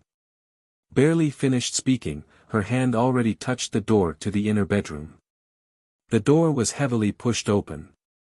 Su Wan, with her face full of confidence, entered behind Su Zian. Her face was brimming with a victorious smiling expression. Because after today's event, the great general's manor Su Luo would already have ceased to exist here. This person would become history. However, when she clearly saw the situation within the room, the glorious smiling expression on Su Wan's mouth immediately froze. It was so stiff that she almost pulled a muscle. She looked as if seeing a ghost at Su Luo, who sat at the desk with an upright posture, her hands holding a brush conscientiously writing. She heard an exploding sound in her mind and then it became blank. Really saw a ghost. How could this be possible? Su Luo her, how could she be here? Furthermore, like Lu Luo said, she sat upright in front of her desk, brush by brush earnestly correctly copying the sacred scriptures. A huge pile of paper was placed by the side of her desk. Those fine and neat words at a glance could tell took a lot of effort. Clearly a quarter of an hour before Su Luo was not here. Su Wan immediately became dumbfounded. She felt that she was as stupid as a pig. She was also the stupidest and most foolish of all pigs. Chapter 156, Secrets Revealed, 8, Su Luo lifted her eyes up and looked at them. She then put down her brush and got up. Su Xian's complexion in a split second became unsightly. His cold gaze swept past Su Wan in a quick glance. He turned his head toward Su Luo, frowned, and then opened his mouth to speak. These last few days, you have remained here, never leaving once. Su Luo's expression was composed. Without any indignation or heat she faced her father and with a rather puzzled expression said. Daddy, wasn't it you who commanded that this daughter was forbidden to go out? How could this daughter go anywhere? Such a simple sentence, but it caused Su Xian to choke until his complexion changed. This daughter's words were ordinary, but why did they feel as sharp as a sword? Moreover, the sentence struck at the most crucial points, cutting people off until they had nothing left to say. Su Xian felt somewhat awkward. Right now, Su Wan had landed in a quandary. Privately in Su Wan's heart, she had believed Lu Ruohua because Lu Ruohua had no reason to deceive her. Furthermore, Lu Ruohua previously had not known that Su Luo had escaped from her forced confinement. Therefore, Lu Ruohua's words had a certain amount of authenticity. However, in actuality, Su Wan had no choice but to suspect that the reason she couldn't find Su Luo in her courtyard before was because Su Luo and Lu Ruohua had arranged to set her up. They had made her jump into a trap. Currently, Su Wan's expression fluctuated indeterminately. It was suddenly bright then dark for a while. It was as if she was unable to make a firm resolution on her feelings. Su Xian originally had thought that this daughter would say something and save him from embarrassment. However, he had never thought that Su Wan would be so useless. He lightly coughed and deliberately frowned. While staring at Su Luo, he said, "You truly have never left this place. These past days, daughter has continuously copied the sacred scriptures. I have spent countless hours meticulously copying every page. Granted, even if I could go out, this daughter wouldn't have the time to." Su Luo said this very innocently. Her dark pair of eyes were like limpid, watery mist. She looked at her cheap old man with an expression of having been wronged. Sure enough, Su Xian was again deceived by such behavior. His expression eased and he asked another question. What about that Jade Lake's fairy? You really have never offended her? Su Luo feigned innocence and asked, the Jade Lake's fairy? Did she come to the capital? Such a pity. All along, this daughter had been locked up in her courtyard, couldn't even take a single step outside. Otherwise, I could have secretly run over catch a glimpse of her. I heard that the Jade Lake's fairy is very beautiful. Cough, cough, cough. Su Xian felt that his face had started to turn red. Su Luo obviously had never even seen the Jade Lake's fairy. How could she offend someone she had never seen? Besides, the Jade Lake's ferry was at Sinking Sunset Peak, which was hundreds and thousands of kilometers away from here. How could Su Luo in such a short time have run over to see the Jade Lake's ferry and then even offend her? Simply absurd. That huge pile of sacred scriptures, without a month or two of labor, how could it have been transcribed? Look at this girl, she had even lost some weight. His thinking had been too muddled. He had actually one-sidedly believed only Su Wan's words and in a rage had run over to interrogate Su Luo. Once he recalled this, Su Zian felt an unprecedented shame towards Su Luo. In contrast, he felt an unprecedented disgust in regards to Su Wan. This Su Wan, recently she had become more and more outrageous. It seemed that letting her out of her courtyard had been the wrong decision. That being so, Su Zian just wanted to let this spectacle pass and pretend as if it had never happened. However, how could Su Wan let Su Luo go? Father, where there's smoke, there's fire. This daughter is telling the truth. This news was not relayed to this daughter by a stranger, but by Prime Minister Lu's family's third Miss Lu Ruohua. From her own mouth, this daughter heard that Lu Ruohua came across fourth younger sister at the Sunset Mountain Range. Chapter 157, Secrets Revealed, 9. After much deliberation, Su Wan eventually decided to trust Lu Ruohua. She firmly believed that Su Luo was just lucky. She must have came back during the short time when Su Wan went looking for Su Zian. Then she pretended that she had been in the room copying the sacred sculptures. The corner of Su Luo's mouth rose with ice-cold murderous intent. Lu Ruohua, apparently you had not died. Once you returned to the capital you actually dared to gossip. It seems that last time I didn't kill you really let you off cheaply. Right now Su Zian's trust already started to lean towards Su Luo. He glared at Su Wan and furiously with a cold, severe tone said. Preposterous. Other people may not know, but how could you not know about your little sister's broken body? Yet this is the type of lie you dare to even speak. It seems like the servant girl's words were right. You deliberately directed this against your little fourth sister. Su Luo appeared as if having been wronged, both eyes were hazed over with a watery mist, seemingly lovely and pitiful. Third older sister, why are you acting this way against me? This way, how would it benefit you? If you were to say I had offended the Jade Lake's fairy. Then go invite the Jade Lake's fairy over. You could then ask her, if I Su Luo did anything to offend her. No, you should actually ask the Jade Lake's fairy if she has ever even seen me, Su Luo. Su Luo's open and candid appearance faced her opposition. That is because Su Luo understands, based on Su Wan's status, how could she be capable of inviting the Jade Lake's fairy to come? Su Wan was so furious that her eyes almost rolled out. Is the Jade Lake's fairy someone you want to seek and see? Who knows where she is right now? Su Luo with a deadpan tone smoothly added. Since the Jade Lake's fairy is not someone that we are able to see, first not mentioning me being locked in, even considering just my status and aptitude, where could I have seen her? And how could I have offended her?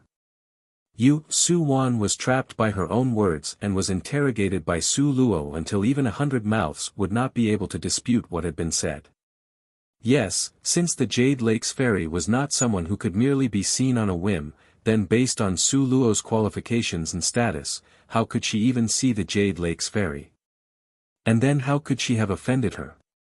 Su Zian's mind was increasingly at ease and believed that Su Luo was innocent. He also felt that Su Wan was causing trouble without reason. Fortunately Su Wan's mind was not stupid. She rapidly recalled what Lu Ruohua said. In the end at this time she would not needlessly conceal anything. She coldly smiled. Naturally you would not see her, but with His Highness Prince Jin present then naturally you would have seen the Jade Lake's fairy. How did this even get linked with His Highness Prince Jin?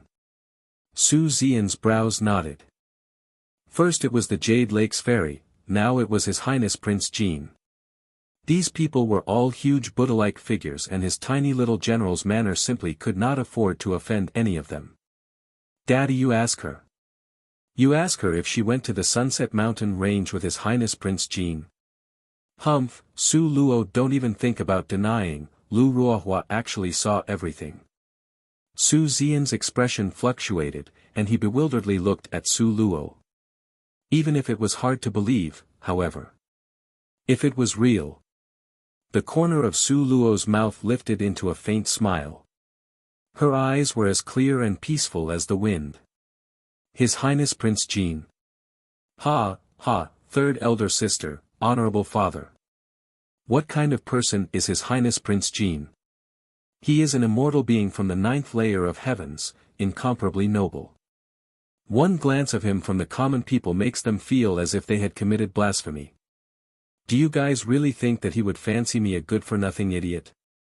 Even though what Su Luo said were the facts, however, Su Wan still firmly refuted. Probably because His Highness Prince Jean suddenly was in a good mood?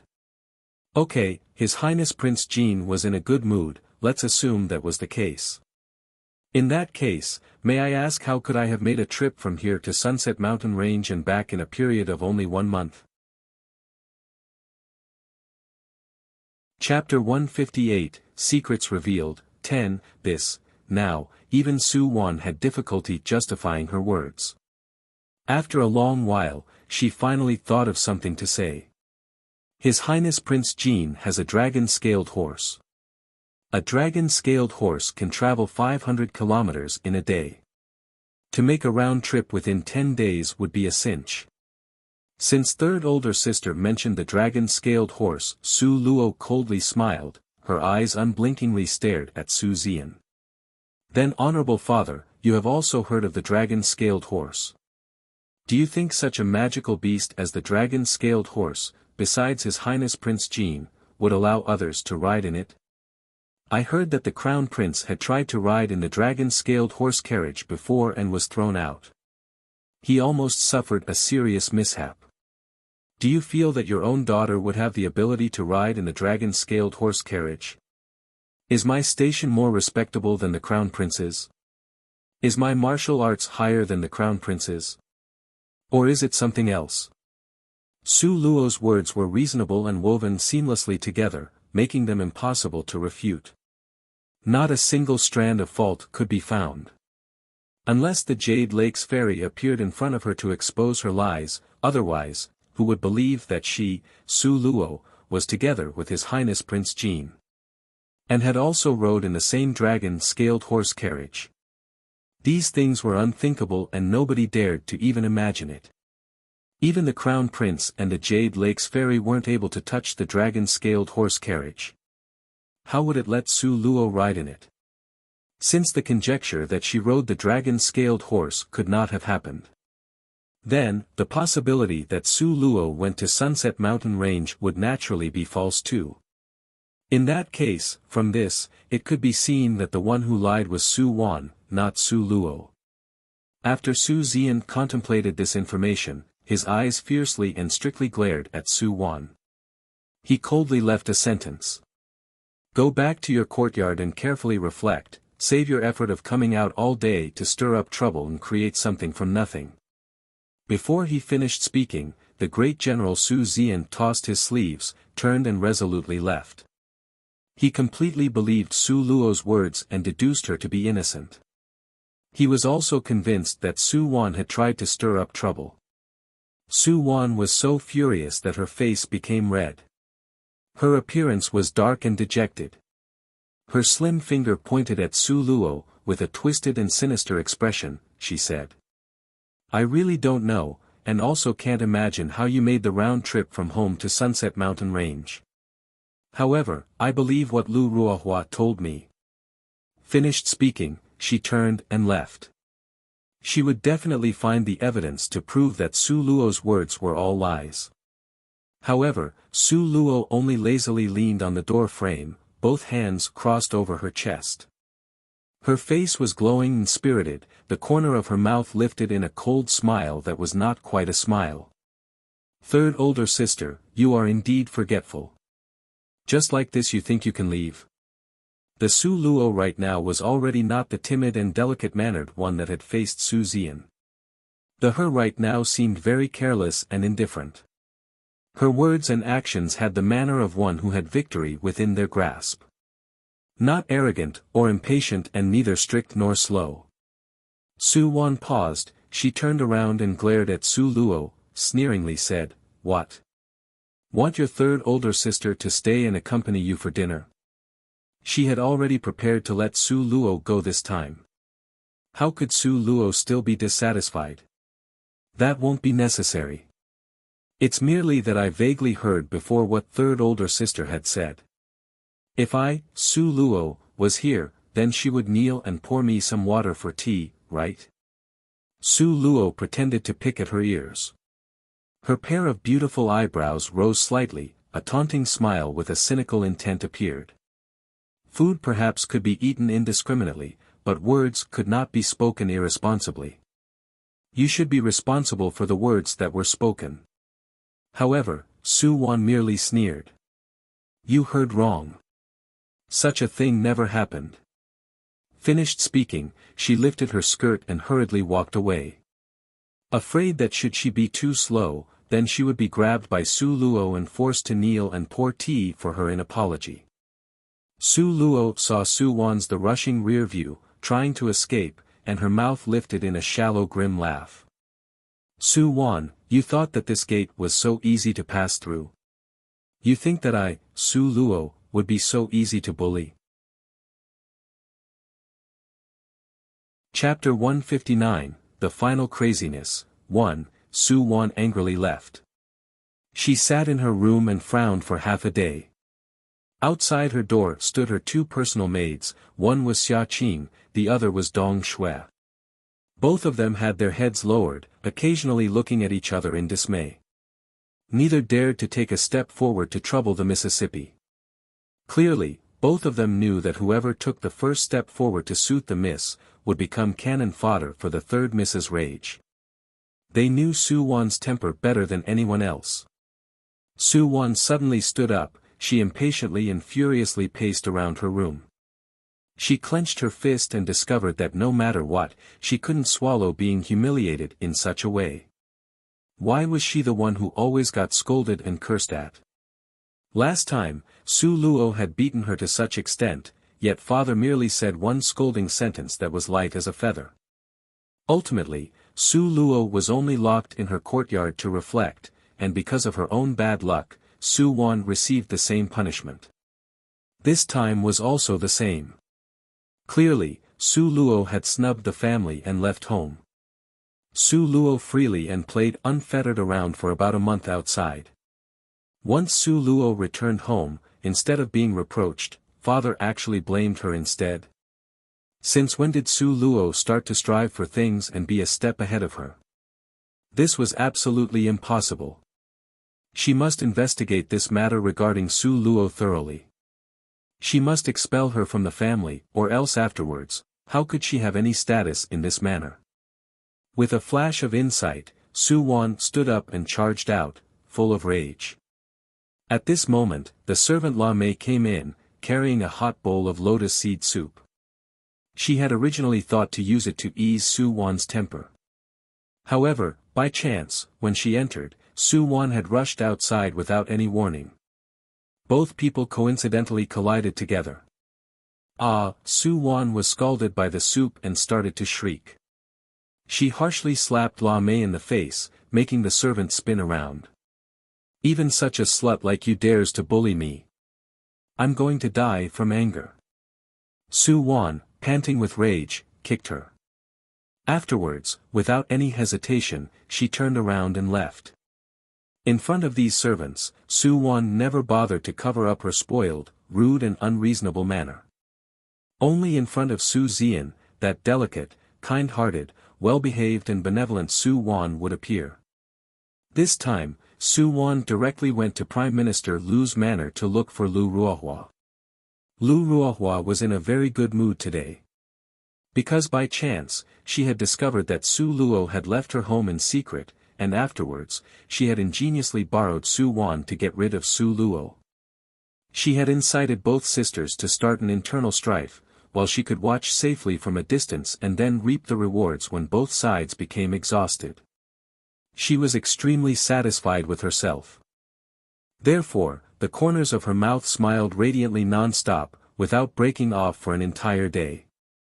However, her expression of smiling from ear to ear on her face shocked all the servants. This was because, when Lu Ruohua had returned to the Prime Minister's manor, afterwards, she would rage or break things daily. The only thing she never did was to smile. Only when Lu Ruohua saw Su Wan did her fine, long eyebrows rise slightly. What kind of expression was on Su Wan's face? Could it be that she didn't succeed? Su Wan made the prompt decision to strike first and asked. Did you just play me? Lu Ruohua set down the half-eaten pastry, her eyes staring seriously. What's the matter? Didn't you go home to tattletale on Su Luo? With Su Wan's appearance of panting with rage, Lu Ruohua's heart had a slightly bad premonition. Sure enough, Su Wan angrily sat down. She lifted up the teacup and took a drink of green tea. She swallowed it in one mouthful and heavily slammed it onto the table. She dropped her entire body onto a purple lounger, with her head lifted to the sky. Her gaze blazingly stared at Lu Ruohua, with a tone as frosty as ice. She asked. You better tell me the truth, did Su Luo really go to Sunset Mountain Range? How could I lie to you about this? It's absolutely true. Without even having to think, Lu Ruohua decisively and firmly stated. Swear it on your life. Su Wan's eyes were serious and cautious, unblinkingly staring at Lu Ruohua. She gave off an imposing and forceful manner. Chapter 160, The Final Craziness, 2, Okay then, I swear on my life. At the Sunset Mountain Range, I, Lu Ruohua, indeed really did see Su Luo together with His Highness Prince Jin. This is absolutely true. If there is a thread of falsehood, I shall suffer heaven's thunderous mandates and be split by lightning. Lu Ruohua's expression was steadfast, her right hand was raised as she made the vow. Her eyes were full of sincerity. Su Wan had originally believed in Lu Ruohua, now, she was completely convinced. Her expression started to ease up and she let out a heavy sigh. However, Sunset Mountain Range is separated by thousands of mountains and many lakes round here. How did Su Luo come back within such a short period? What? Su Luo really came back? Lu Ruohua's pair of eyes widened in disbelief. Yes, just now when I went to find her, she was there. Su Wan didn't want to mention the awkward situation she had landed herself in today because of this. She didn't want to be ridiculed again. She really came back, Lu Ruohua exclaimed in admiration, in a kind of as expected manner. Sure enough, her premonition was not wrong. At that time when they were chasing after Su Luo trying to kill her, they didn't succeed. Then the time after that, she was also unlikely to be so easily killed off. At the Sunset Mountain Range, the last time she saw Su Luo was when her team was chasing after her to kill her.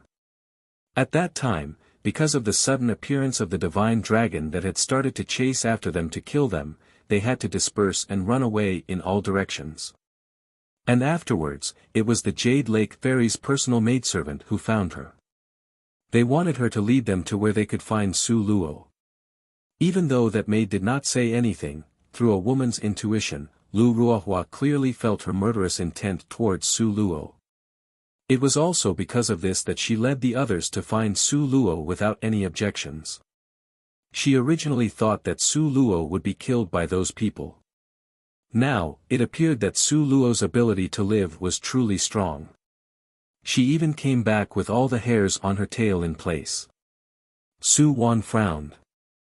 Give it some thought, how did Su Luo so quickly make this round trip? Was it because of His Highness Prince Jin's dragon-scaled horse? Lu Ruohua somewhat disbelievingly speculated. Absolutely impossible. Su Wan rejected it completely. It is said that the dragon-scaled horse wouldn't even recognize the Jade Lake's fairy. How could it possibly acknowledge Su Luo? You should know, she doesn't even have the strength of a first-ranked martial artist. She is just a good-for-nothing. Lu Ruohua's mouth formed a mocking smile. You guys were all deceived by Su Luo. Whether she really is a good-for-nothing with zero innate talent or not, I don't know. However, Su Luo's fighting skills were fast, nimble and agile, absolutely not to be trifled with. At that time, Su Luo even dodged Lu Weiming's assassin skills. Do you feel that she really is a good-for-nothing? After some thought, Lu Ruohua finally told Su Wan the secrets she had uncovered. What did you just say? Su Luo was able to dodge Lu Weiming when he attacked with his assassin skills. Lu Weiming at that time had the strength level of a 3rd or 4th ranked martial artist. Even when he used all his strength, Su Luo was still able to avoid it. How could this be possible? Only, supposing this conjecture held water. Suddenly, Su Wan recalled that day at the Lotus Pond when she was mysteriously kicked. That day, that kick had sent her into the water, and even brought Su Xian too. Finally, there was also a fire that drew the crown prince and a group of people over. This was clearly man-made. Things that were closely linked and joined seamlessly together, this was definitely man-made. Otherwise, no matter how coincidental it seemed, it still could not have occurred together in so timely a manner. Could it be, all this was planned and executed by Su Luo? If Su Luo really was hiding her strength, then it was possible that she had really done it. It couldn't be avoided that with this sentence, Miss Su Wan actually came upon the truth. That crisp, efficient Buddha Mountain shadowless kick was sent by Su Luo. Moreover, she didn't do it just once. Chapter 161, The Final Craziness, 3. The more Su Wan thought, the more enraged her heart became, more and more hateful of Su Luo. She was so furious that she gritted her teeth, almost ready to remove Su Luo's skin, peel off her tendons and hack her into tiny little pieces. What should we do now? Don't tell me that we should look on helplessly as Su Luo lives on and grows comfortably. Should we be bullied like this and forced to choke back our suffering? Su Wan especially could not accept it. If she had to watch Su Luo live well, then she might as well be told to go and die. Lu Ruohua wrinkled her brows, pondering deeply for a long time. Suddenly, a light flashed in her brain, the sound of the slapping of her hand echoed. I got it. What? Su Wan leaned in with a single-minded, expectant expression. Lu Ruohua's eyes were filled with a fierce and malicious light. This idea, even though it could inflict serious damage to Su Luo, however, it's evil and harmful. I'm afraid you wouldn't dare to do it. Su Wan coldly smiled and said. So what if it is evil and harmful? What things did Su Luo do which were not also evil and harmful? Speak. Okay then, lend me your ear. Lu Ruohua whispered into Su Wan's ear some words. This. Isn't it too big? A hesitant expression appeared on Su Wan's face, as if she was wavering. So soft-hearted. If you don't dare to do this, then don't even think of getting revenge on your enemy. Lu Ruohua repeatedly sneered, she even employed words to incite her. Apparently inciting her was a very useful method against Su Wan. After hearing these words, Su Wan's expression became serious. Suddenly, she solemnly nodded her head. Okay. I will do it according to what you've said. Su Luo, you heartlessly dealt me such injustice. Since you treated me this way, don't blame me for being so vicious and merciless. Poor Su Luo, who was completely unaware that she was being targeted by these two women. Speaking of Su Luo's courtyard. After seeing Su Wan grandiosely left with a bunch of people, only at this moment did Lu Luo genuinely release the breath she was holding.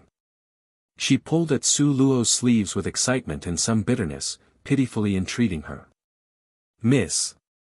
This time it was too thrillingly close. Your arrival was very timely, otherwise the consequences would be unthinkable. From now on, it's better that you don't go out, okay? Even now, your servant's heart is jumping around like mad, making thumping sounds. Su Luo knocked on her forehead to stop her trembling and unhurriedly smiled. Only you are so timid. Miss. Su Luo started to walk towards the outside, Lu Luo pitifully followed behind at her heels. She pitifully pleaded with Su Luo. Be at ease, your miss, for the time being, will not go out. Su Luo voluntarily sat on a recliner and contentedly squinted her eyes to sunbathe. Right now she wouldn't go out, this means that afterwards. Lu Luo wrinkled her small face which had a helpless expression on it. However, she had no means to keep the miss at home. Since awakening from the coma that time, it seemed as if the miss had become another person. She had become more lively and open-minded, full of self-confidence. Furthermore, she had become more decisive with her own ideas. Only this was good. In the past, they were always bullied by others. Now they had the ability to bully right back. Su Luo narrowed her eyes, concentrating on and recalling repeatedly that cold arrow launched towards her on that day. Was it you? The Jade Lake's fairy? Su Luo's lips arced into a sneer, a complex light appeared in her eyes. These were proof that she was excited, the elation of having found a target. Repeatedly chasing after to kill her, this hatred, Su Luo would never forget for a lifetime. If there appeared an auspicious time, she would inevitably return it 100-fold. Su Luo closed her eyes, her spirit had already gone into her space. Recently, Su Luo found that her space had another fantastic property. This discovery simply made her wild with joy. Before, when she was sleeping, her spirit would automatically enter her space to practice martial arts. She attempted to practice the volume of the great dimensional imprint that the venerable divine dragon had tossed to her. Even though it had only been 7 short days, the results, however, were very pleasing. Chapter 162, The Final Craziness. 4. A gift from the venerable divine dragon was naturally not an ordinary item. Although it was a very short volume, moreover, it was only the beginner's introduction part. However, this volume of the great dimensional imprint had astonishing might, the results were remarkable. The great dimensional imprint, as the name implied, was divided into 3 stages: width, virtual and space. Width referred to the imprint getting larger and larger, until it became limitless.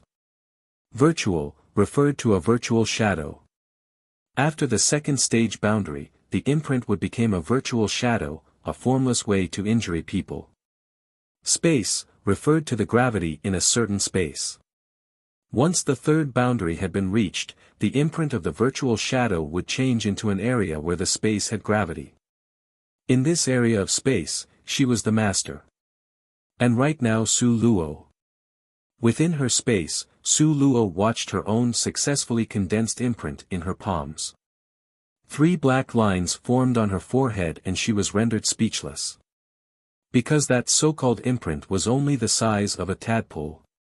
Yes, that's right, it really was only the size of a tadpole. However, compared to a few days ago, this was already considered pretty good. Now she had already condensed out something. A few days ago, she couldn't even see a shadow of an imprint. Furthermore, this method of cultivation was effortless. At any time or anywhere, and even when sleeping, her spirit could enter her space to practice. Therefore, compared to other people, in terms of time and place, she would have the absolute advantage. It was also because her innate talent and mental power were both super strong. Thus when she started to cultivate, she had to put in half the effort to get twice the result. What Su Luo did not know was that the great dimensional imprint's most difficult part was to enter the door of this cultivation. An outstanding aptitude like Su Luo's actually entered the threshold of this cultivation in less than 7 days.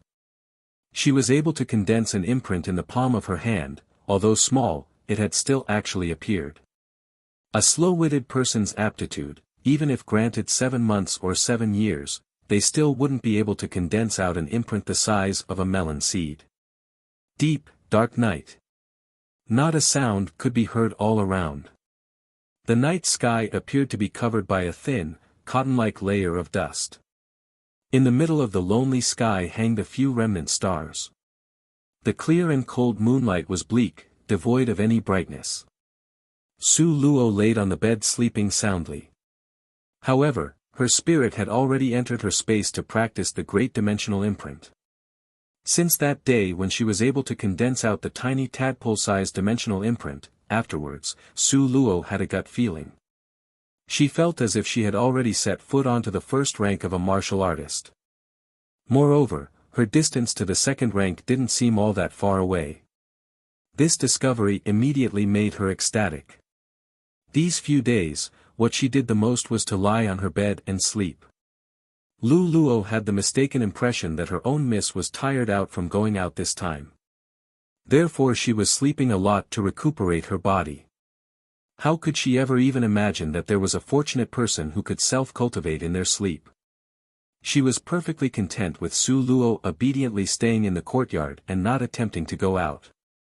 As a result, she did not bother to urge her to get up, making Su Luo happy, relaxed and at ease.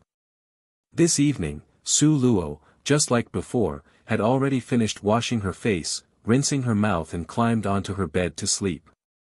Early in the morning, around 3 o'clock, the darkness before the dawn. This short period of time was very special. It was the darkest time of the day.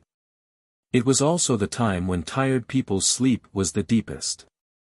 It was usually the most difficult time to wake people up with noise. In the darkness of the night, a strong and energetic figure, quick as a ravenous wolf, quietly approached Su Luo's courtyard. He stood at the entrance of the courtyard, speechlessly curling his lips. There was such a broken-down house in the great General Su's manor. The wall was worn out and broken as if a gentle blow from the wind would collapse it. The most marvelous thing was that there was no door. He didn't even need to climb over the wall, he could just directly enter. Was this really the fourth Miss Su's home? A touch of puzzlement flashed across the eyes of the black-clothed person. However, what does it have to do with me? As long as he finished this task, he would pick up 1,000 pieces of gold coins.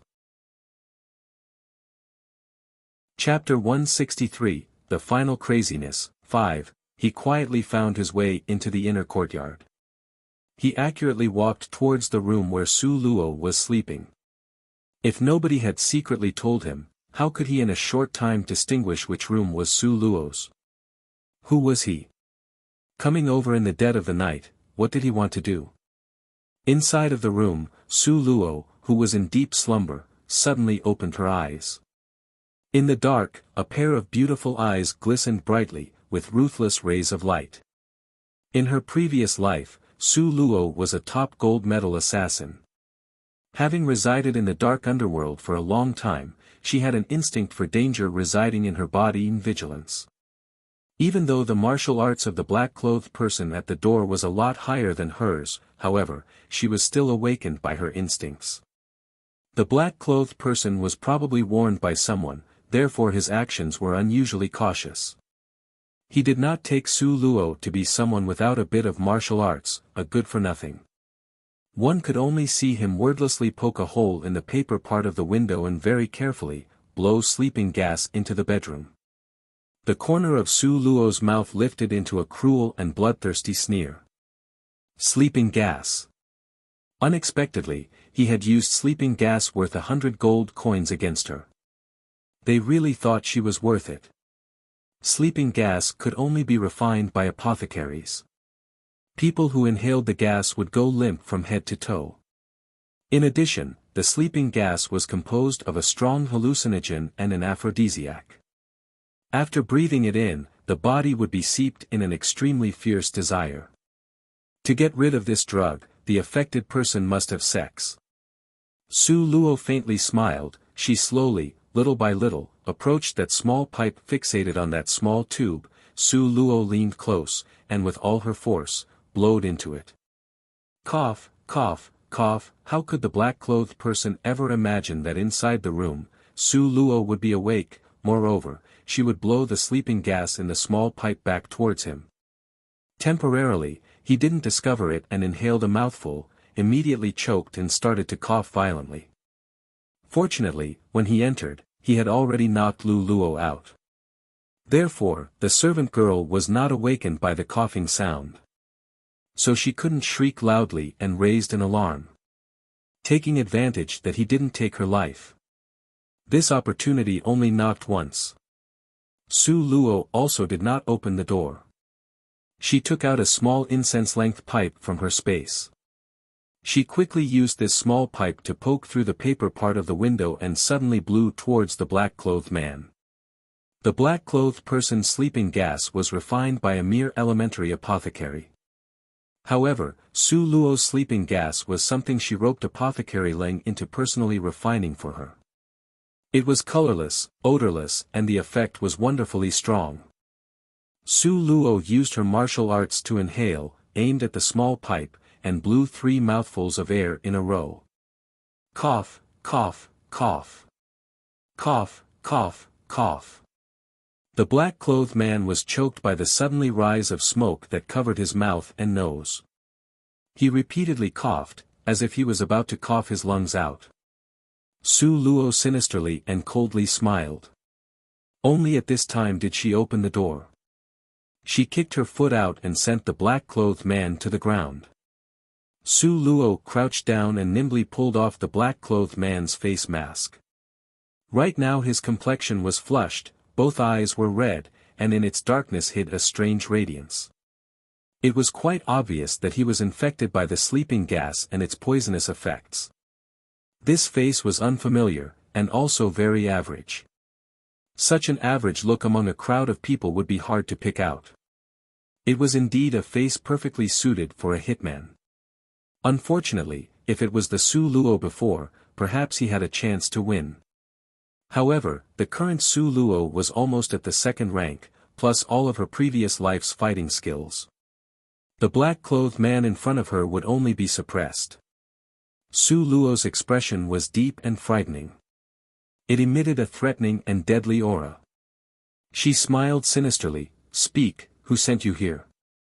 Coming to her room in the dead of the night, what were they trying to do? The black-clothed man's face was malevolent. His entire body emitted a green light. His palm struck towards Su Luo. Chapter 164, The Final Craziness, 6. His body was currently affected by the sleeping gas, but the black-clothed man still had not lost all rational thought. Some of his martial arts skills still remained. He was a grand third-ranked martial artist. In his organization, the black-clothed man was also ranked near the top. Otherwise, he wouldn't have dared to take on this task. No matter how outsiders regarded her, Su Luo had always been the Su family's 4th Mississippi. She still represented the great General Su's manor. This palm strike contained all the black-clothed man's formidable power. He had used all his remaining strength. The black-clothed man had originally thought that even if this palm strike couldn't kill the opponent, it would still inflict serious damage.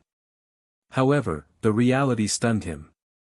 He could only look on as Su Luo moved to the side to avoid his strike. At the same time, the hollow of her palm suddenly had a tiny black dot. This black dot was very strange. It seemed to glitter with a tiny halo. It carried a trace of virtual shadow as it smashed ruthlessly on the head of the black-clothed man. Who would have thought that such a tiny black dot would be so hard? Only the crisp sound of the strike was heard, then the black-clothed man's eyes immediately shrank to mosquito size. He swayed, feeling somewhat dizzy and confused. When Su Luo saw this, her heart became overjoyed. She had never thought that such a tiny black dot would be so miraculous. Seeing the effects, this small dot's actual might was not small at all. Also, it came and went without a trace. It could appear and disappear unexpectedly and change rapidly. It was simply impossible for the enemy to guard against. She had taken out the tiny black dot to put it through a practice run to test it out. Now, she was really satisfied with the result of the test. Su Luo with a delighted disposition observed the black-clothed man. In her hand, she held a handful of red pills. She counted each one in front of his face. "I don't want to kill you, but I do want you to swallow something. Look here, this is a heartbreak pill, this pill disperses 5 poisons, this is a hold back the heart pill, these bright red medicinal pills were all violent and slow poisons. All the pills had been made especially for Su Luo by Apothecary Leng grudgingly after she had pestered him non-stop. Each time Su Luo said a name, the black-clothed man's body would shiver once. As a hitman, he was not afraid of death nor pain. However, he was afraid of being tortured to the point that he wanted to die but still could not. These medicinal pills were all toxic but not fatal. There were no antidotes to these pills. Moreover, the poison would strike intermittently, bringing random bouts of continuous pain. He was simply very baffled. Every single one of these pills were priceless. How could the fourth Miss Su in this rundown courtyard have them? If she sold only one, it would be sufficient to buy a manor bigger than the Su manor. Therefore, this situation was very hard for him to comprehend. Su Luo looked at him. The corner of her mouth lifted into a sneer that was cold and extremely dangerous. You can choose not to tell. However, the consequences of this choice, I hope you will be able to bear it. She had specifically asked for these poisons from Apothecary Leng. The purpose of the poisons was for when she met with a situation like today where they could be used to extort a confession. Therefore, each poisonous pill had been carefully selected by Su Luo. She believed that medicinal pills was useless against someone of Nangong Liuyan's level of expertise, someone that had firm willpower. However, regarding the overwhelming majority of people, 100 tries would result in 100% success. Sure enough, the black-clothed man's sinister appearance glared at Su Luo with alarm. He stated one word at a time. You must guarantee that after I finish speaking, you will absolutely not force me to swallow any of those poisons. The corner of Su Luo's mouth shifted into a sneer. Apparently, the person behind the scenes was just so. The so-called expert he or she had invited over was only a common martial artist. Moreover, the integrity of the hitman was very weak. According to principle, hitmen had harsh occupational ethics. Even if they died, they absolutely could not reveal any of their clients' information. This was the standard practice and an unbreakable rule in the world of the hitman. You said it before, these poisons are all very expensive. Do you feel that this lady is a wasteful type of person? Speak. In the end, who hired you? Su Luo had both arms crossed in front of her chest and lazily casted sidelong glances at him while speaking. Chapter 165, The Final Craziness, 7, She had a languid expression, like a cat bathing in the sun, and also like a king that had everything under control. The black-clothed man bit his lower lip, hesitating for a while before finally gritting his teeth and said, "It is your family's third Mississippi. This task was issued by her." The third Miss? Su Wan. Sure enough, it was that person as expected. In fact, Su Luo's first guess was her, but she lacked strong evidence as proof. A smiling expression slowly emerged on Su Luo's face. It was an ice-cold and dangerously threatening smile. The third older sister. How could it be her? You are simply saying nonsense. When the black-clothed man heard what was said, he became somewhat anxious. I have proof. Saying this, he took out a piece of paper from the mercenary union from his clothing. Trembling, he handed it over to Su Luo. You see, this is your family's third Miss's own handwriting for the contract of this task and her signature. If you don't believe it, go ahead and carefully look at it. Su Luo used the weak moonlight to sweep a glance at it. Indeed, the handwriting on the contract was Su Wan's. It really was her. So what did she invite you over to do? Kill me? Su Luo calmly slipped that piece of paper into her own bosom. She watched the continuously trembling black-clothed man with a smile that was not quite a smile. No, not that. The black-clothed man somewhat timidly turned his face away. Speak the truth, or, Su Luo took out a red heartbreak pill and waved it in front of his face. That action naturally had a threatening overtone. A touch of panic flashed across the black-clothed man's eyes, he stammeringly said. It is to kill you. However, first, I must rape you before killing you. And also what? Su Luo's expression remained unchanged, but her eyes had a matchless ice-cold light.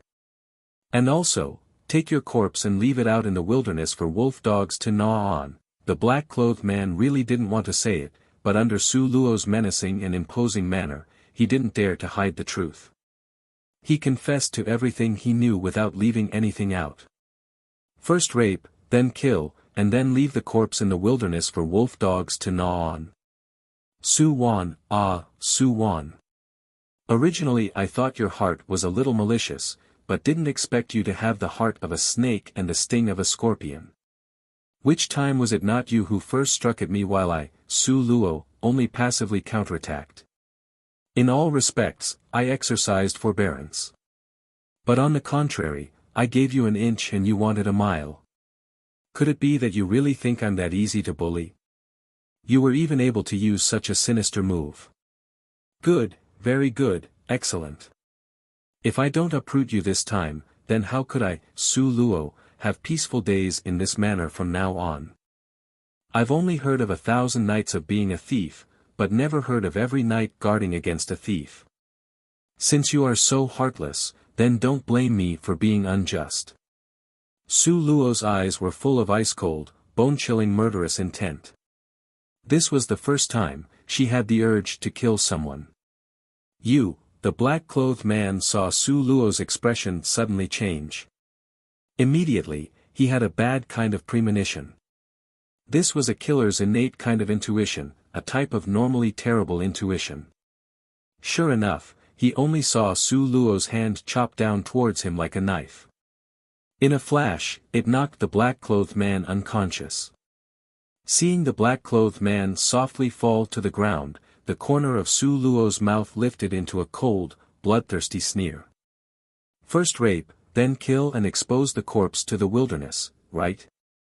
Su Wan, since these were the rules you drew up for this game, then let us play according to the rules of your game. But before we start, allow me, your younger sister, to first send you a major gift. The moon hanged on the tip of a willow branch, the night was as cold as water. This was a moonless night with high winds, perfectly suited to commit murder. Su Luo changed into all black clothing, suitable for nocturnal use. She carried the black-clothed man and jumped over the wall. Her delicate and nimble body rushed with great speed in the vast dim night. Su Manor's security was regarded as tight, however, wherever Su Luo went, not a single guard sensed her existence.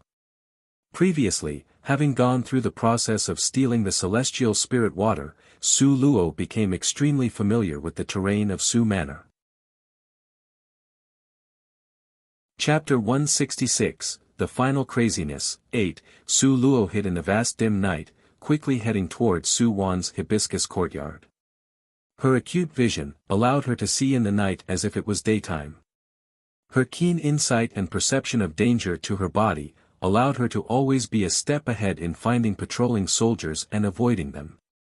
Su Luo still hadn't learned the exquisite footwork of the people here, but her ability to hide was something the people here did not possess. Along the way, she was very cautious and prudent. Su Luo very quickly felt her way to Su Wan's hibiscus courtyard. Su Wan's hibiscus courtyard, compared to Su Luo's rundown courtyard, was like night and day. This hibiscus courtyard was close to the main courtyard. The residence was exquisitely designed, paying close attention to luxury and refinement, giving off a gorgeous ornate appearance everywhere. Right now, it was already the crack of dawn. According to convention, the oil lamps should have already been snuffed out. However, now in Su Wan's room, a lonely lamp was still lighted. The window had a reflection of Su Wan's clever, long silhouette. Su Luo quietly approached, she cautiously and carefully poked through the paper layer of the window. Through the window screen, she looked inside. Right now, Su Wan was reclining on a soft couch, on a mental journey exploring the heavens. Her mood was apparently very good. The corner of her mouth would unconsciously expose a joyful smile. At the same time, she also seemed somewhat nervous and expectant. It was unknown what she was happy about, looking forward to, and also what she was nervous about. However, Su Luo seemed to understand her thoughts at this moment. A sneer plastered onto Su Luo's mouth. Su Wan, Su Wan. You should properly enjoy your last moment. After tonight, you will be confronted with this life's most embarrassing day. Moreover, it would never end and you could never escape from it. Su Luo retrieved that sleeping gas pipe from her space. She originally wanted to return a tooth for a tooth. She wanted to use the black-clothed man's sleeping gas that had been burned halfway, but after further thought, she abandoned this idea. Because that quality really couldn't avoid detection. It had color and smell, and was very likely to be discovered by Su Wan. Therefore, Su Luo, without the slightest hesitation, chose to use Apothecary Ling's product, the colorless, odorless, high-grade sleeping gas. Poking through the window screen, Su Luo slowly blew the sleeping gas into the room. It couldn't be said enough, the sleeping gas's effect was extremely good. In less than a moment, Su Wan felt that her entire body was dry and difficult to endure the heat.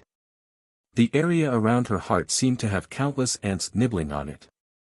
The scratching gave her an oddly incomparable itch, that was also abnormally comfortable.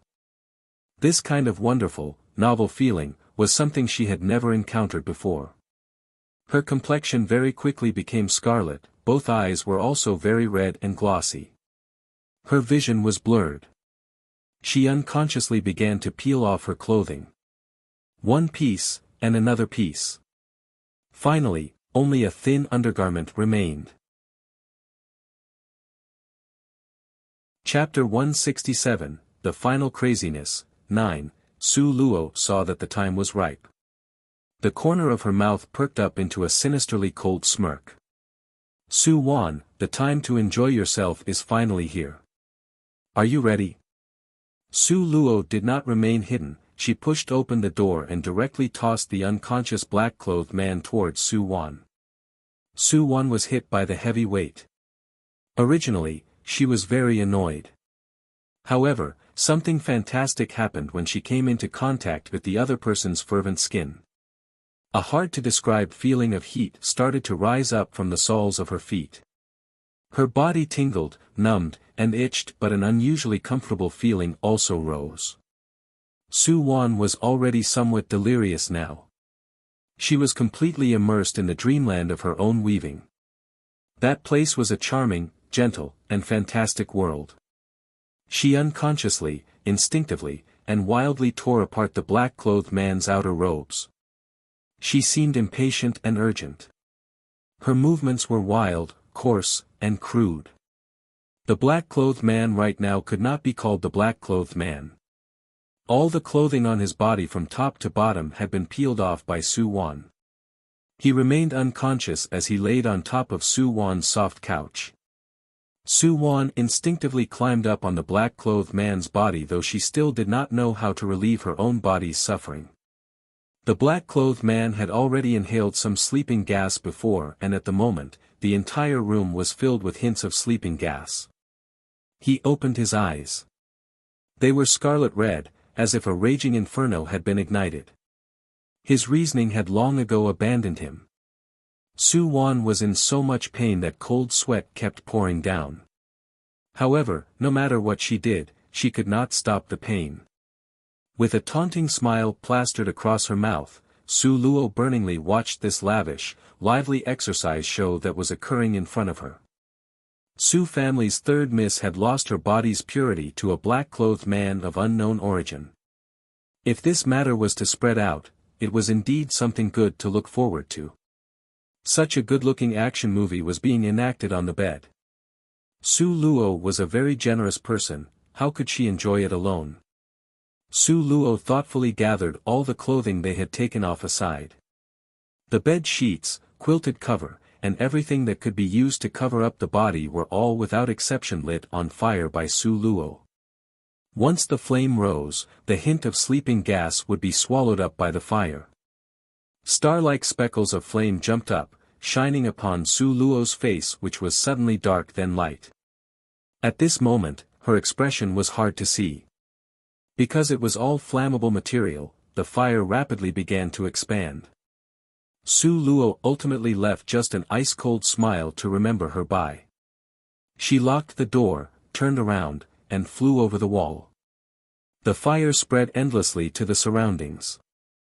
However, the male and female on the bed whose bodies were red like fruit were as tightly intertwined together as before. They were stubbornly pursuing the most primitive joy. The action was explicit and intense, wildly coarse like a bomb setting fire to the earth. They were both totally oblivious to the spreading fire. Nevertheless, this did not mean that other people wouldn't notice. These two people were not the only ones in the hibiscus courtyard.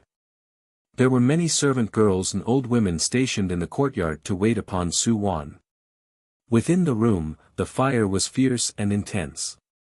From the beginning when the flames were star-like speckles to when they burst into a violent blaze afterwards, the time that had passed did not exceed the brief period required to burn a stick of incense. A servant girl saw the lively flames in the night and immediately started to yell out loud. "Fetch water! Fetch water!" Quickly put out the fire. Having been scared out of her mind, the servant let out a penetrating scream that ripped through the quiet night sky. It woke up everyone that was fast asleep. Consequently, each and every one of them, with disheveled hair and without time to properly put on clothing, had all rushed out. Most people in the great General Su's manor practiced martial arts. The patrolling guards had also discovered the particulars over in the courtyard. The captain led the troops and rushed over. They joined the procession of rescuers. La Mei kept watch at Su Wan's doorway. Towards the captain of the patrol troops, she anxiously spoke. "Captain Lee, quickly go and save the 3rd Mississippi. The 3rd Miss is still locked inside." Su Wan's door was locked. It may have been melted by the fire into another shape. Therefore, no matter what, La Mei was unable to open it. Chapter 168, The Final Craziness, 10, Doesn't the 3rd Miss know martial arts? Why is she still in there? The fire inside wasn't that huge, why was it that the 3rd Miss still hadn't come out? Captain Lee felt this was incomprehensible. "I don't know, anyway, there's no time to deal with such matters, hurry and go save her." La Mei was so worried that both of her eyes were red. If something were to happen to the 3rd Miss and nothing had happened to the servants, the great general would definitely use military punishment to beat them to death. Yet, at this moment inside the bedroom, it was a tangled and rushed mess. Because the large fire burned away traces of the toxic sleeping gas, therefore Su Wan very quickly awoke from the drug's effect. She discovered that her entire body ached. It was so painful that she almost cried out. She bitterly laughed secretly in her heart. She never thought that she could have such an erotic dream. Moreover, such a domineering erotic dream. However, the subsequent rubbing movement thoroughly sobered her up. Afterwards, she abruptly became clear-headed. This was not a dream, but was reality. Moreover, it was still taking place. "Ah!" Su Wan suddenly shrieked loudly. She immediately smashed her fist towards the black-clothed man. The black-clothed man had temporarily lowered his guard and was pounded until his head bled. Because of this, he also became clear-headed in an instant. Su Wan and the black-clothed man looked at each other in dismay. This was not the first time they had met, so with just a glance, they recognized each other. You, why is it that you are here?" Both of Su Wan's hands covered her chest, wanting to wail loudly. She wanted to scream loudly at the sky, but discovered that apart from leaking out a line of tears, she could do nothing else. Her right now had lost her head from fear, almost to the point of falling apart. She actually. Oh heavens! Who could come and tell her, what kind of situation was this? How could it turn out like this? The black-clothed man's mind slowly recalled the scene starting from last night. He took on the task to harm Su Manor's 4th Miss, but who would have thought that he would be captured by her? Afterwards. What happened afterwards? Just when the black-clothed man was holding his head in pain trying to remember, Su Wan severely swung at him with the palm of her hand. "You idiot! Bastard! Hoodlum! I spent money for you to rape Su Luo, why did you come and find me? I already told you I am the Su family's third miss, the third miss. Su Wan was about to collapse and was on the verge of passing out. The black-clothed man originally thought to retort back, but he discovered that it was best he didn't retort back. At the doorway, when everyone heard Su Wan's sharp cries of fear, they were all terrified until their complexion went pale. Lemai's shouting and continuous banging on the door became even more urgent. Miss! Miss! Are you alright? Quickly come out. Patrol Captain Lee used his body to bang against the door unceasingly. The not-so-solid door issued a sound of being rammed. Tottering on the verge of collapse, it was as if in the next second, it would break apart from the ramming. A trace of terror flashed across Su Wan's heart. She was itching to choke the black-clothed man to death, but right now. Su Wan saw the continuously spreading fire. A thread of alarm flashed across her head and she loudly yelled. Quickly get out. You, quickly get the fuck out. Run for it. If the people knocked down the door, came in and saw them like this, then the consequences. Just thinking about it, Su Wan became extremely dismayed. But, the black-clothed man saw the scarlet fingernail scratches left on his naked body and also became anxious immediately afterwards. Where are the clothes? Su Wan anxiously shouted. However, no matter how much she looked, even when she checked under the bed, she still couldn't find a single stitch of clothing. Moreover, the matter more insulting than there being no clothes, was that she couldn't even find any embroidered bed sheets. Chapter 169, Schemes Within a Scheme, 1, Go. Where can I go? The black-clothed man had a tense expression, he looked around in panic. What made him feel the most despair was that any cloth in the room that could be used for cover was without exception, all set on fire. Even the tablecloth was not exempted. Su Wan was also equally desperate. She anxiously and urgently paced back and forth in the room. Suddenly, she saw the intact wardrobe and immediately beckoned to the black-clothed man. Quick! Quickly hide in there. The black-clothed man by now had already lost his head from fear. Seeing a wardrobe where he could hide, without having to think, he went in. At this time, more and more people surrounded the courtyard. Finally.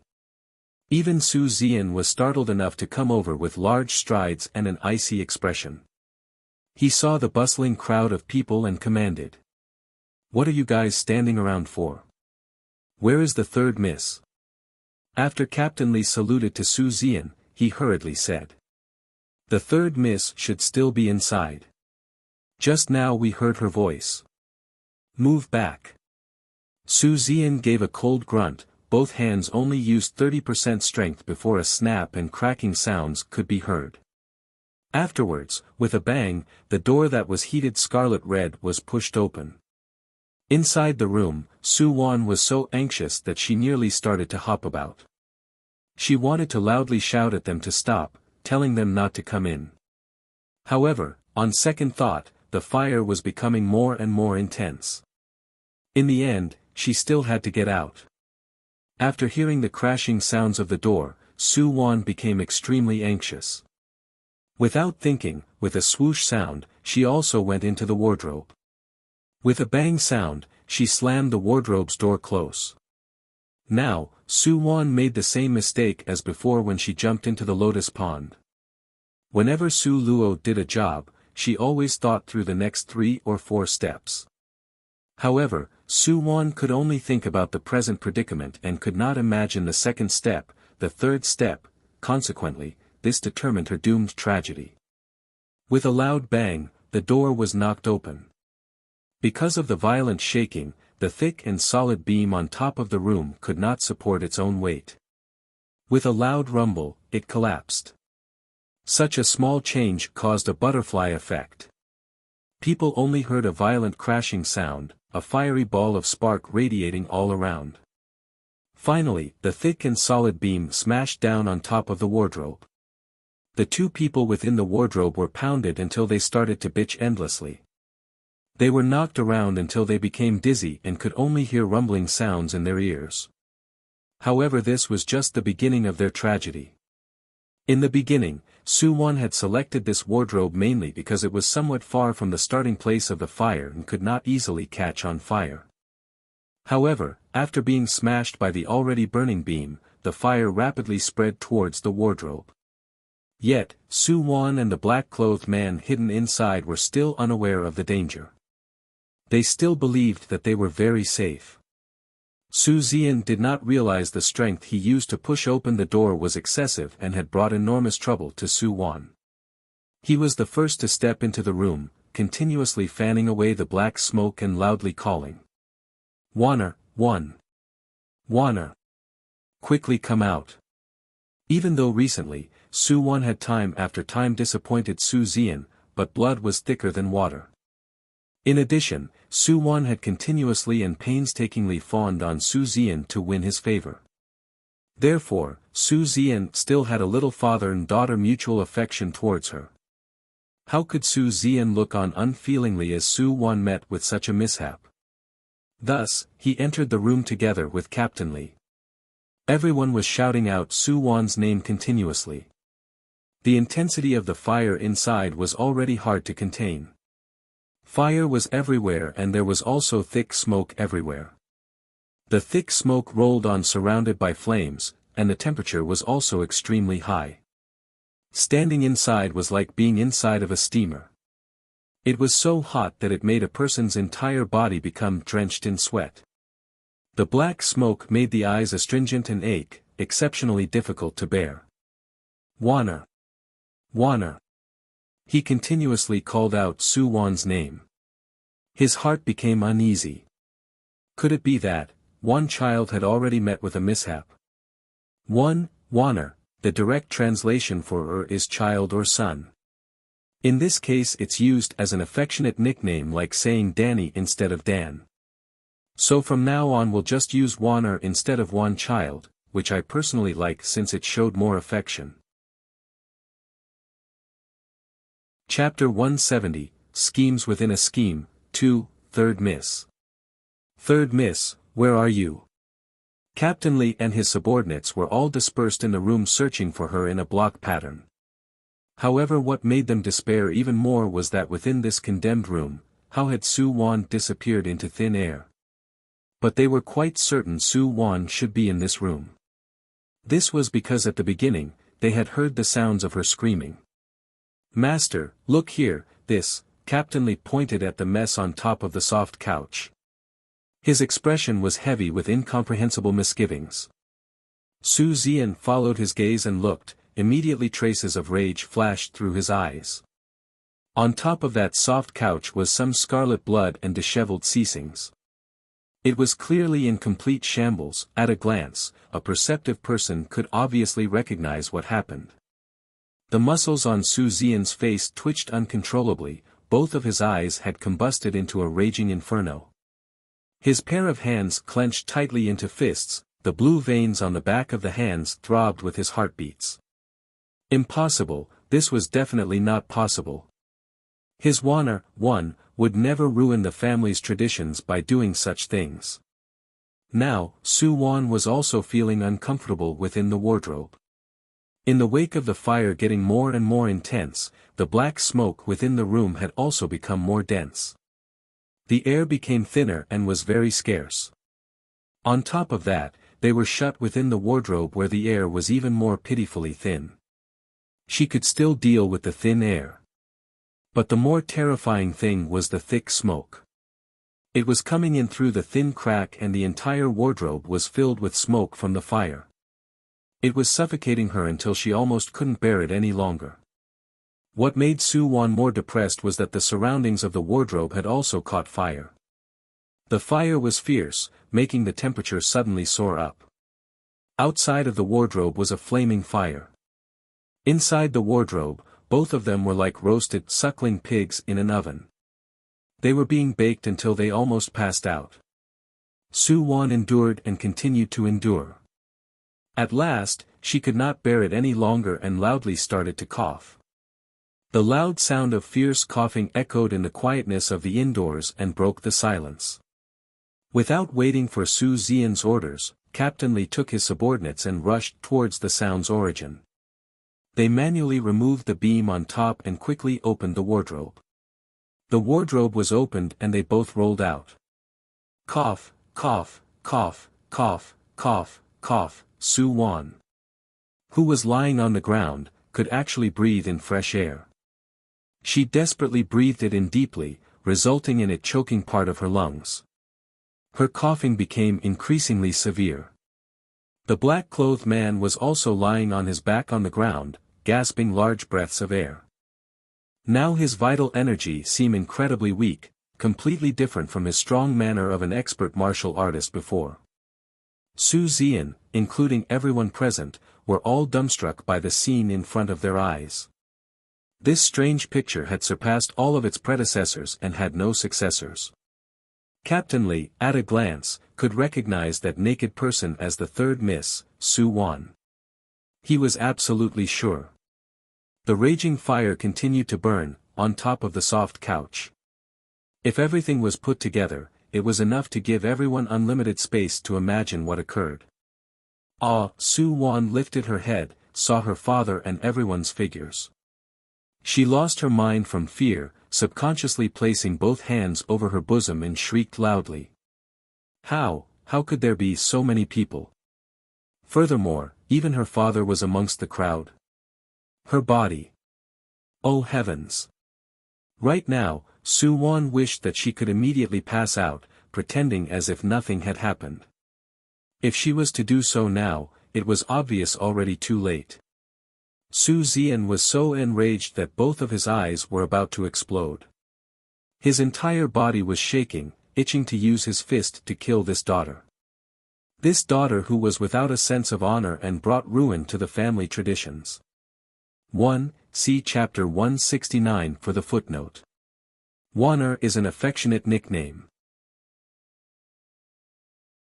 Chapter 171, Schemes within a Scheme. 3. Under the light from the flames, his formerly mighty face was suddenly bright then gloomy. It was as black as the bottom of a pot.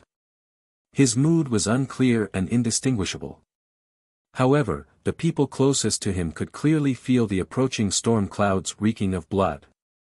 It was quite obvious, the great General Su Xian's fury was already at the peak. Right now, Su Xian was itching to choke this living daughter Su Wan to death. He would rather have never had such a disgraceful daughter. If this were to spread out, afterwards, where could they place Su Manner's face?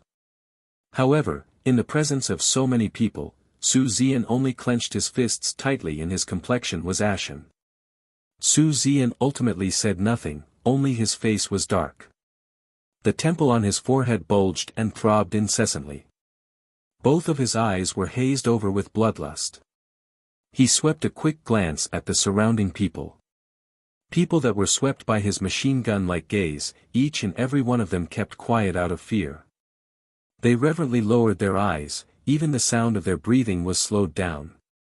Today's matter, if anyone dares to mention it, they will be killed without a chance of being pardoned. A heavy murderous intent flashed through Su Xian's eyes. Su Manner doesn't only have Su Wan as the only unwed daughter. If today's matter were to spread outside, how could the other daughters henceforth get married? Not to mention the daughter preparing to wed the crown prince to become the crown prince's imperial concubine, Su Shi. Deal with this. Su Xian scornfully and disdainfully glared at the two weak figures on the floor in front of him. After he finished speaking, Su Xian tossed his sleeves and left. His footsteps were firm and decisive. Captain Li, who had stood behind the general since the beginning, looked at Su Wan crying uncontrollably on the floor with a complex expression. The third Su family miss was graceful, noble and incomparably beautiful.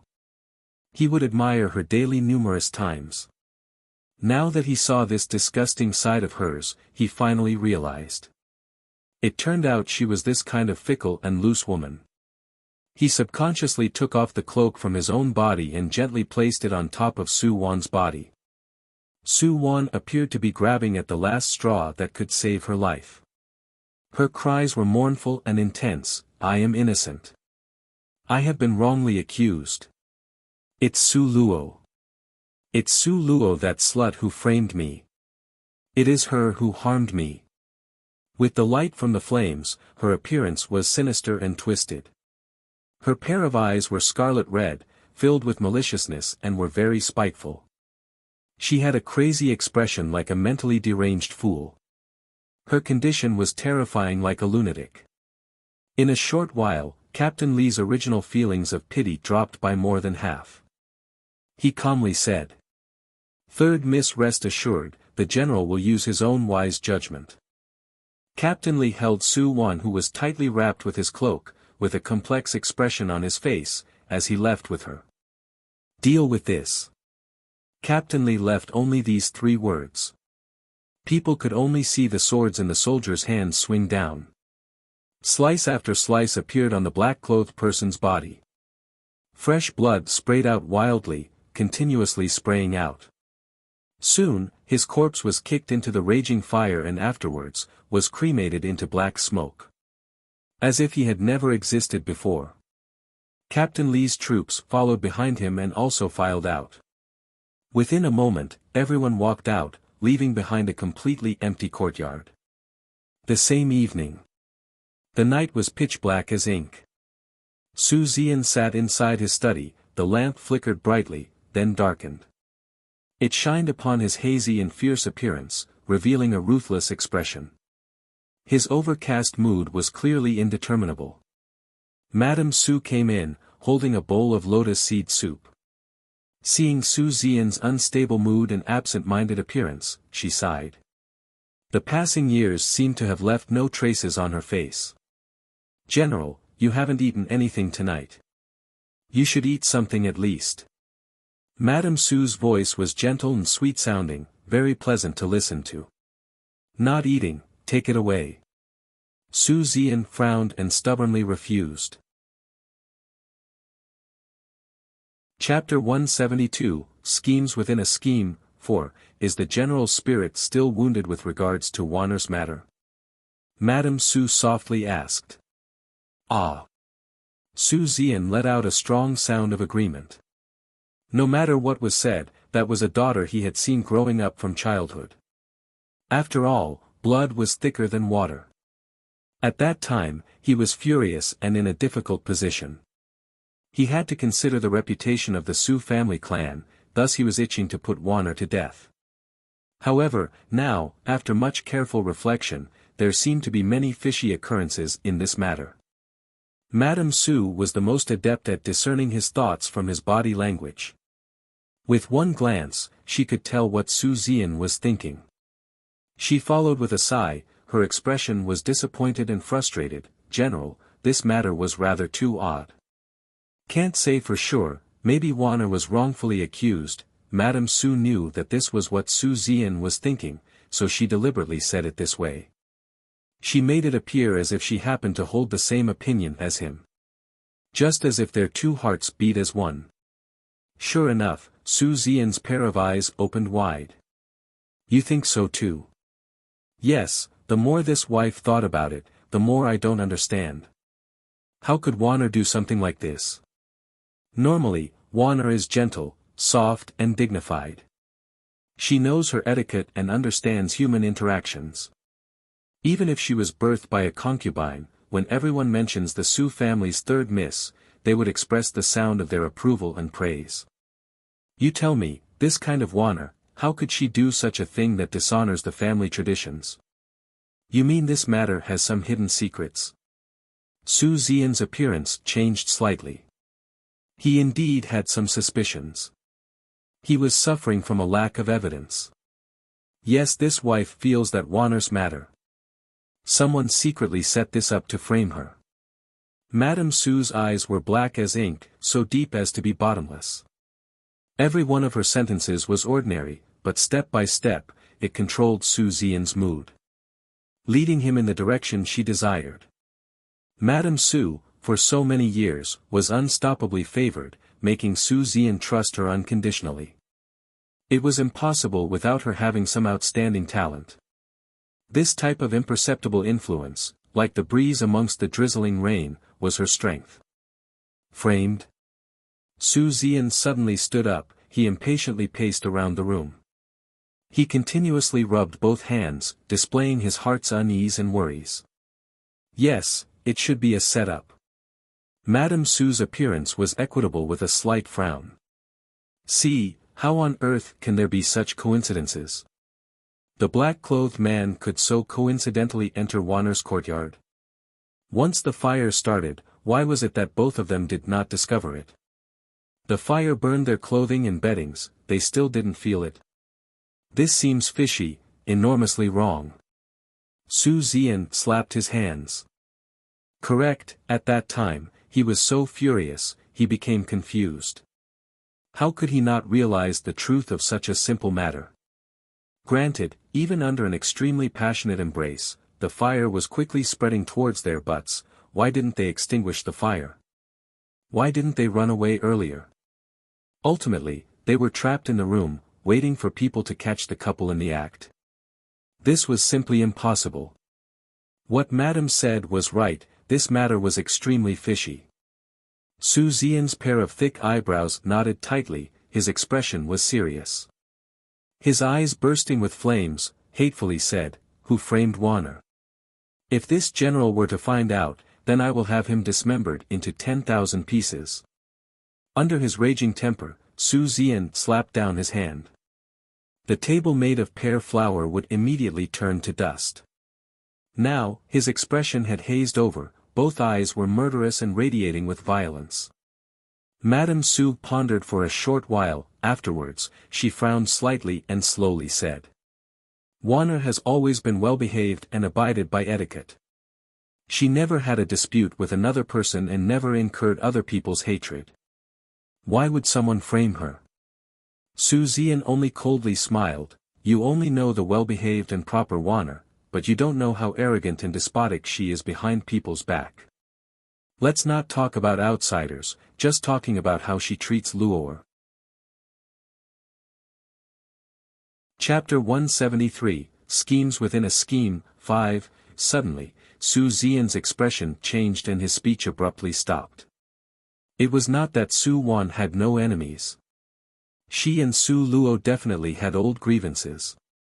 Moreover, their relationship was very strained. Last time, Warner had slandered Luor and had even dragged him over to investigate. It was tough to say if Luor would not harbor hard feelings. When Su Zian thought of this, his expression indeterminately cycled between overcast and clear. He was immersed in his own world, completely unaware of Madame Su nearby. The corner of her mouth lifted into an obvious smiling expression. Madame Su had spent a lot of effort to make Su Zian fix his suspicion on Su Luo. She would naturally continue to persist. He only saw her frown, and quietly said. Luor, it shouldn't be. They are both siblings, how could they have enmity? It's not that this wife is biased, rather, Luor's natural disposition is timid and gutless. Furthermore, she doesn't even have any spirit strength, then how could she possibly frame Warner? Su Zian waved his hand. His wife was too kind-hearted. She never thought that people could be bad. How could she be aware of the sinisterness of people's hearts? He already knew that Luor and Warner had a feud between them. As to Luor's natural timid and gutless disposition, in Su Zian's mind suddenly appeared the scenarios from the recent few times he saw Su Luo. The Su Luo before was perhaps really gutless, low-profile and timid. However, that day when the Crown Prince came to withdraw the engagement, her behavior was completely without inferiority nor weakness. On the contrary, she even dared to provoke the Crown Prince. On top of that, adding that recent matter, when she was wrongly accused by Warner. Afterward she was neither servile nor overbearing. She was rational and acted accordingly to help herself refute the accusations. Her words were sharp, every sentence was reasonable. Even he, himself, was choked off by her. Was this Su Luo really that low-profile and timid Su Luo from his wife's mouth? Apart from not having any spirit strength, her temperament compared to before was simply changed beyond recognition. Madame Su saw Su Xian's brows knot tightly, and she laughed grimly in her heart. Her face, however, didn't even bat an eyelid and said, "General, Wanner was incriminated and framed to such an extent, her later life has already been ruined. You shouldn't also ruin Luo'er, ah.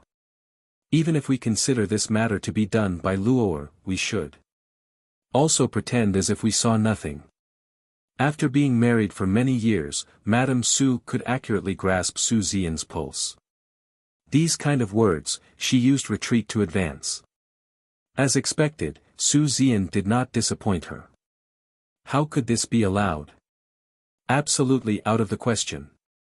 Su Xian had an indifferent expression, not allowing another opinion, and said, "If this matter was indeed Su Luo's doing, then she must pay the price for this matter. This general absolutely will not be swayed even a little bit by personal relationship. Come!" Su Xian loudly roared. The imperial bodyguards keeping watch at the doorway immediately came in. "From the black-clothed man's person, start to investigate, you must investigate this thoroughly until it becomes clear," Su Xian loudly commanded. "No, this matter must not be investigated openly. You need to remember to investigate this secretly, absolutely cannot check on this with great fanfare." "Yes, sir." ZMO bowed, accepted the order and left. The suspicion was already planted, she just needed to wait for it to grow roots and bud. Madame Su looked at Su Xian's gloomy expression, her mood actually became very good. She returned to the main house. Her mood was exceptionally good and she ate an extra bowl of lotus seed soup. At Madame Su's side, Nanny Zhao flatteringly moved close to her, lowered her voice and said, "Madam, I have already sent down the instructions, they will make their move tonight." Madame Su smiled a smile that was not quite a smile, and said, "Fine, remember, this matter must be done carefully. Not even a bit of sound should be leaked out." Seeing the back of the leaving Nanny Zhao, a crazy and cruel light flashed through Madame Su's eyes. These concubines' daughters, seeing even one of them offends her, made her feel sick. Chapter 174, Schemes Within a Scheme, 6, Their existence, repeatedly reminded her of Su Xian's unfaithfulness to her. Formerly, in order to preserve her face, she could tolerate them hanging around in front of her eyes. However, now that Su Wan was already ruined for the greater part, she could ignore her. For the rest of Su Wan's life, she wouldn't be able to crawl back up. However, she still had a final worth that could be exploited. Right now, only Su Luo was left. Thinking of Su Luo, the maliciousness in Madame Su's eyes became even more intense. Back then, when the general admitted that woman into Su Manor. Every day, they were a loving affectionate couple and that woman had been unfailingly favored. If it weren't for her finally taking action to personally put that woman to death, maybe the position of the general's wife would already be that slut's. She didn't know if Su Luo's, that little slut's daughter, luck could be considered good or bad. If Su Luo had grown to look somewhat like that little slut, then Madame Su would have already taken action to have her killed.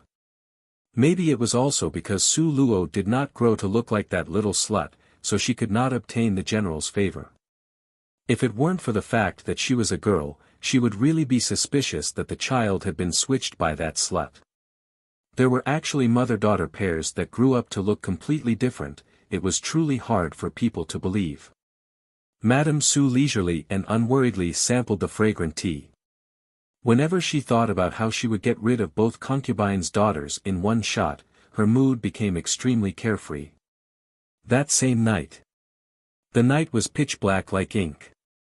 In Su Luo's dilapidated courtyard. Su Luo was not affected at all by Su Wan's incident. She also had no idea that she was being targeted by Madame Su. As before, she continued to sleep, regardless of day or night, sleeping from when twilight lighted up the sky to the darkness of the night. Meanwhile, her spirit was in her space, arduously practicing to cultivate the great dimensional imprint. Ever since she last used it on the black-clothed man, Su Luo was extremely optimistic about this great dimensional imprint. She continuously engaged in practice drills, and now, that originally tadpole-sized little black dot had grown a lot. This time, when it was condensed out, it was the size of an apple. Su Luo experimented with it. The power compared to when she had previously used the little black dot had as much as doubled. This discovery immediately made her ecstatic. However, at the same time, she was also grieved to discover that her crystal stones had almost all been consumed. The source stones taken from Elder Zihua's cave, at that time were peeled open by the adorable little dragon. Afterwards, the majority of the top-notch crystal stones were then used to save Nangong Liuyan's life. By then, only a few tiny pieces remained in her hand. Moreover, these few pieces were not exclusively for her use. She had to leave some for the adorable little dragon to eat as snacks. Su Luo discovered that the adorable little dragon could also grow and advance in levels through gobbling up the crystal stones. Therefore, what she now lacked the most were crystal stones. If she had more crystal stones, then the speed of her cultivation would advance by leaps and bounds. If she didn't have crystal stones, then her cultivation speed would greatly decrease and eventually become stagnant. However, how could crystal stones be so easy to obtain? Couldn't you see that all those great influential families were reluctant to use it?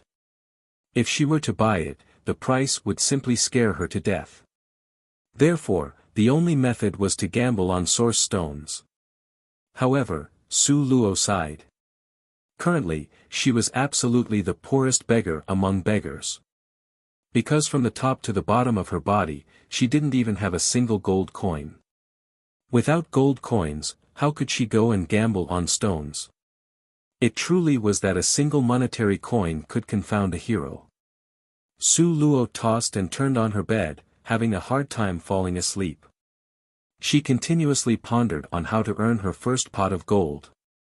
Once she had her first pot of gold, then relying on the adorable little dragon's ability to find treasures, she would absolutely win a bundle from gambling stones. Nobody would be able to match her success rate. The night gradually became darker. All around, not a sound could be heard. There were only the sounds from the blowing wind passing by. All of a sudden, the adorable little dragon appeared. Who knew from which hole he popped out of? In his mouth, he had a sparkling and shiny thing.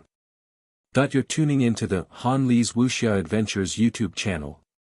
We're so grateful for your support, and don't forget to subscribe to join us on this incredible journey through captivating stories. Your generosity through donations truly makes a world of difference, as it's the primary source of revenue that allows me to expand and enhance this channel for you. Thank you from the bottom of my heart for being a part of this adventure.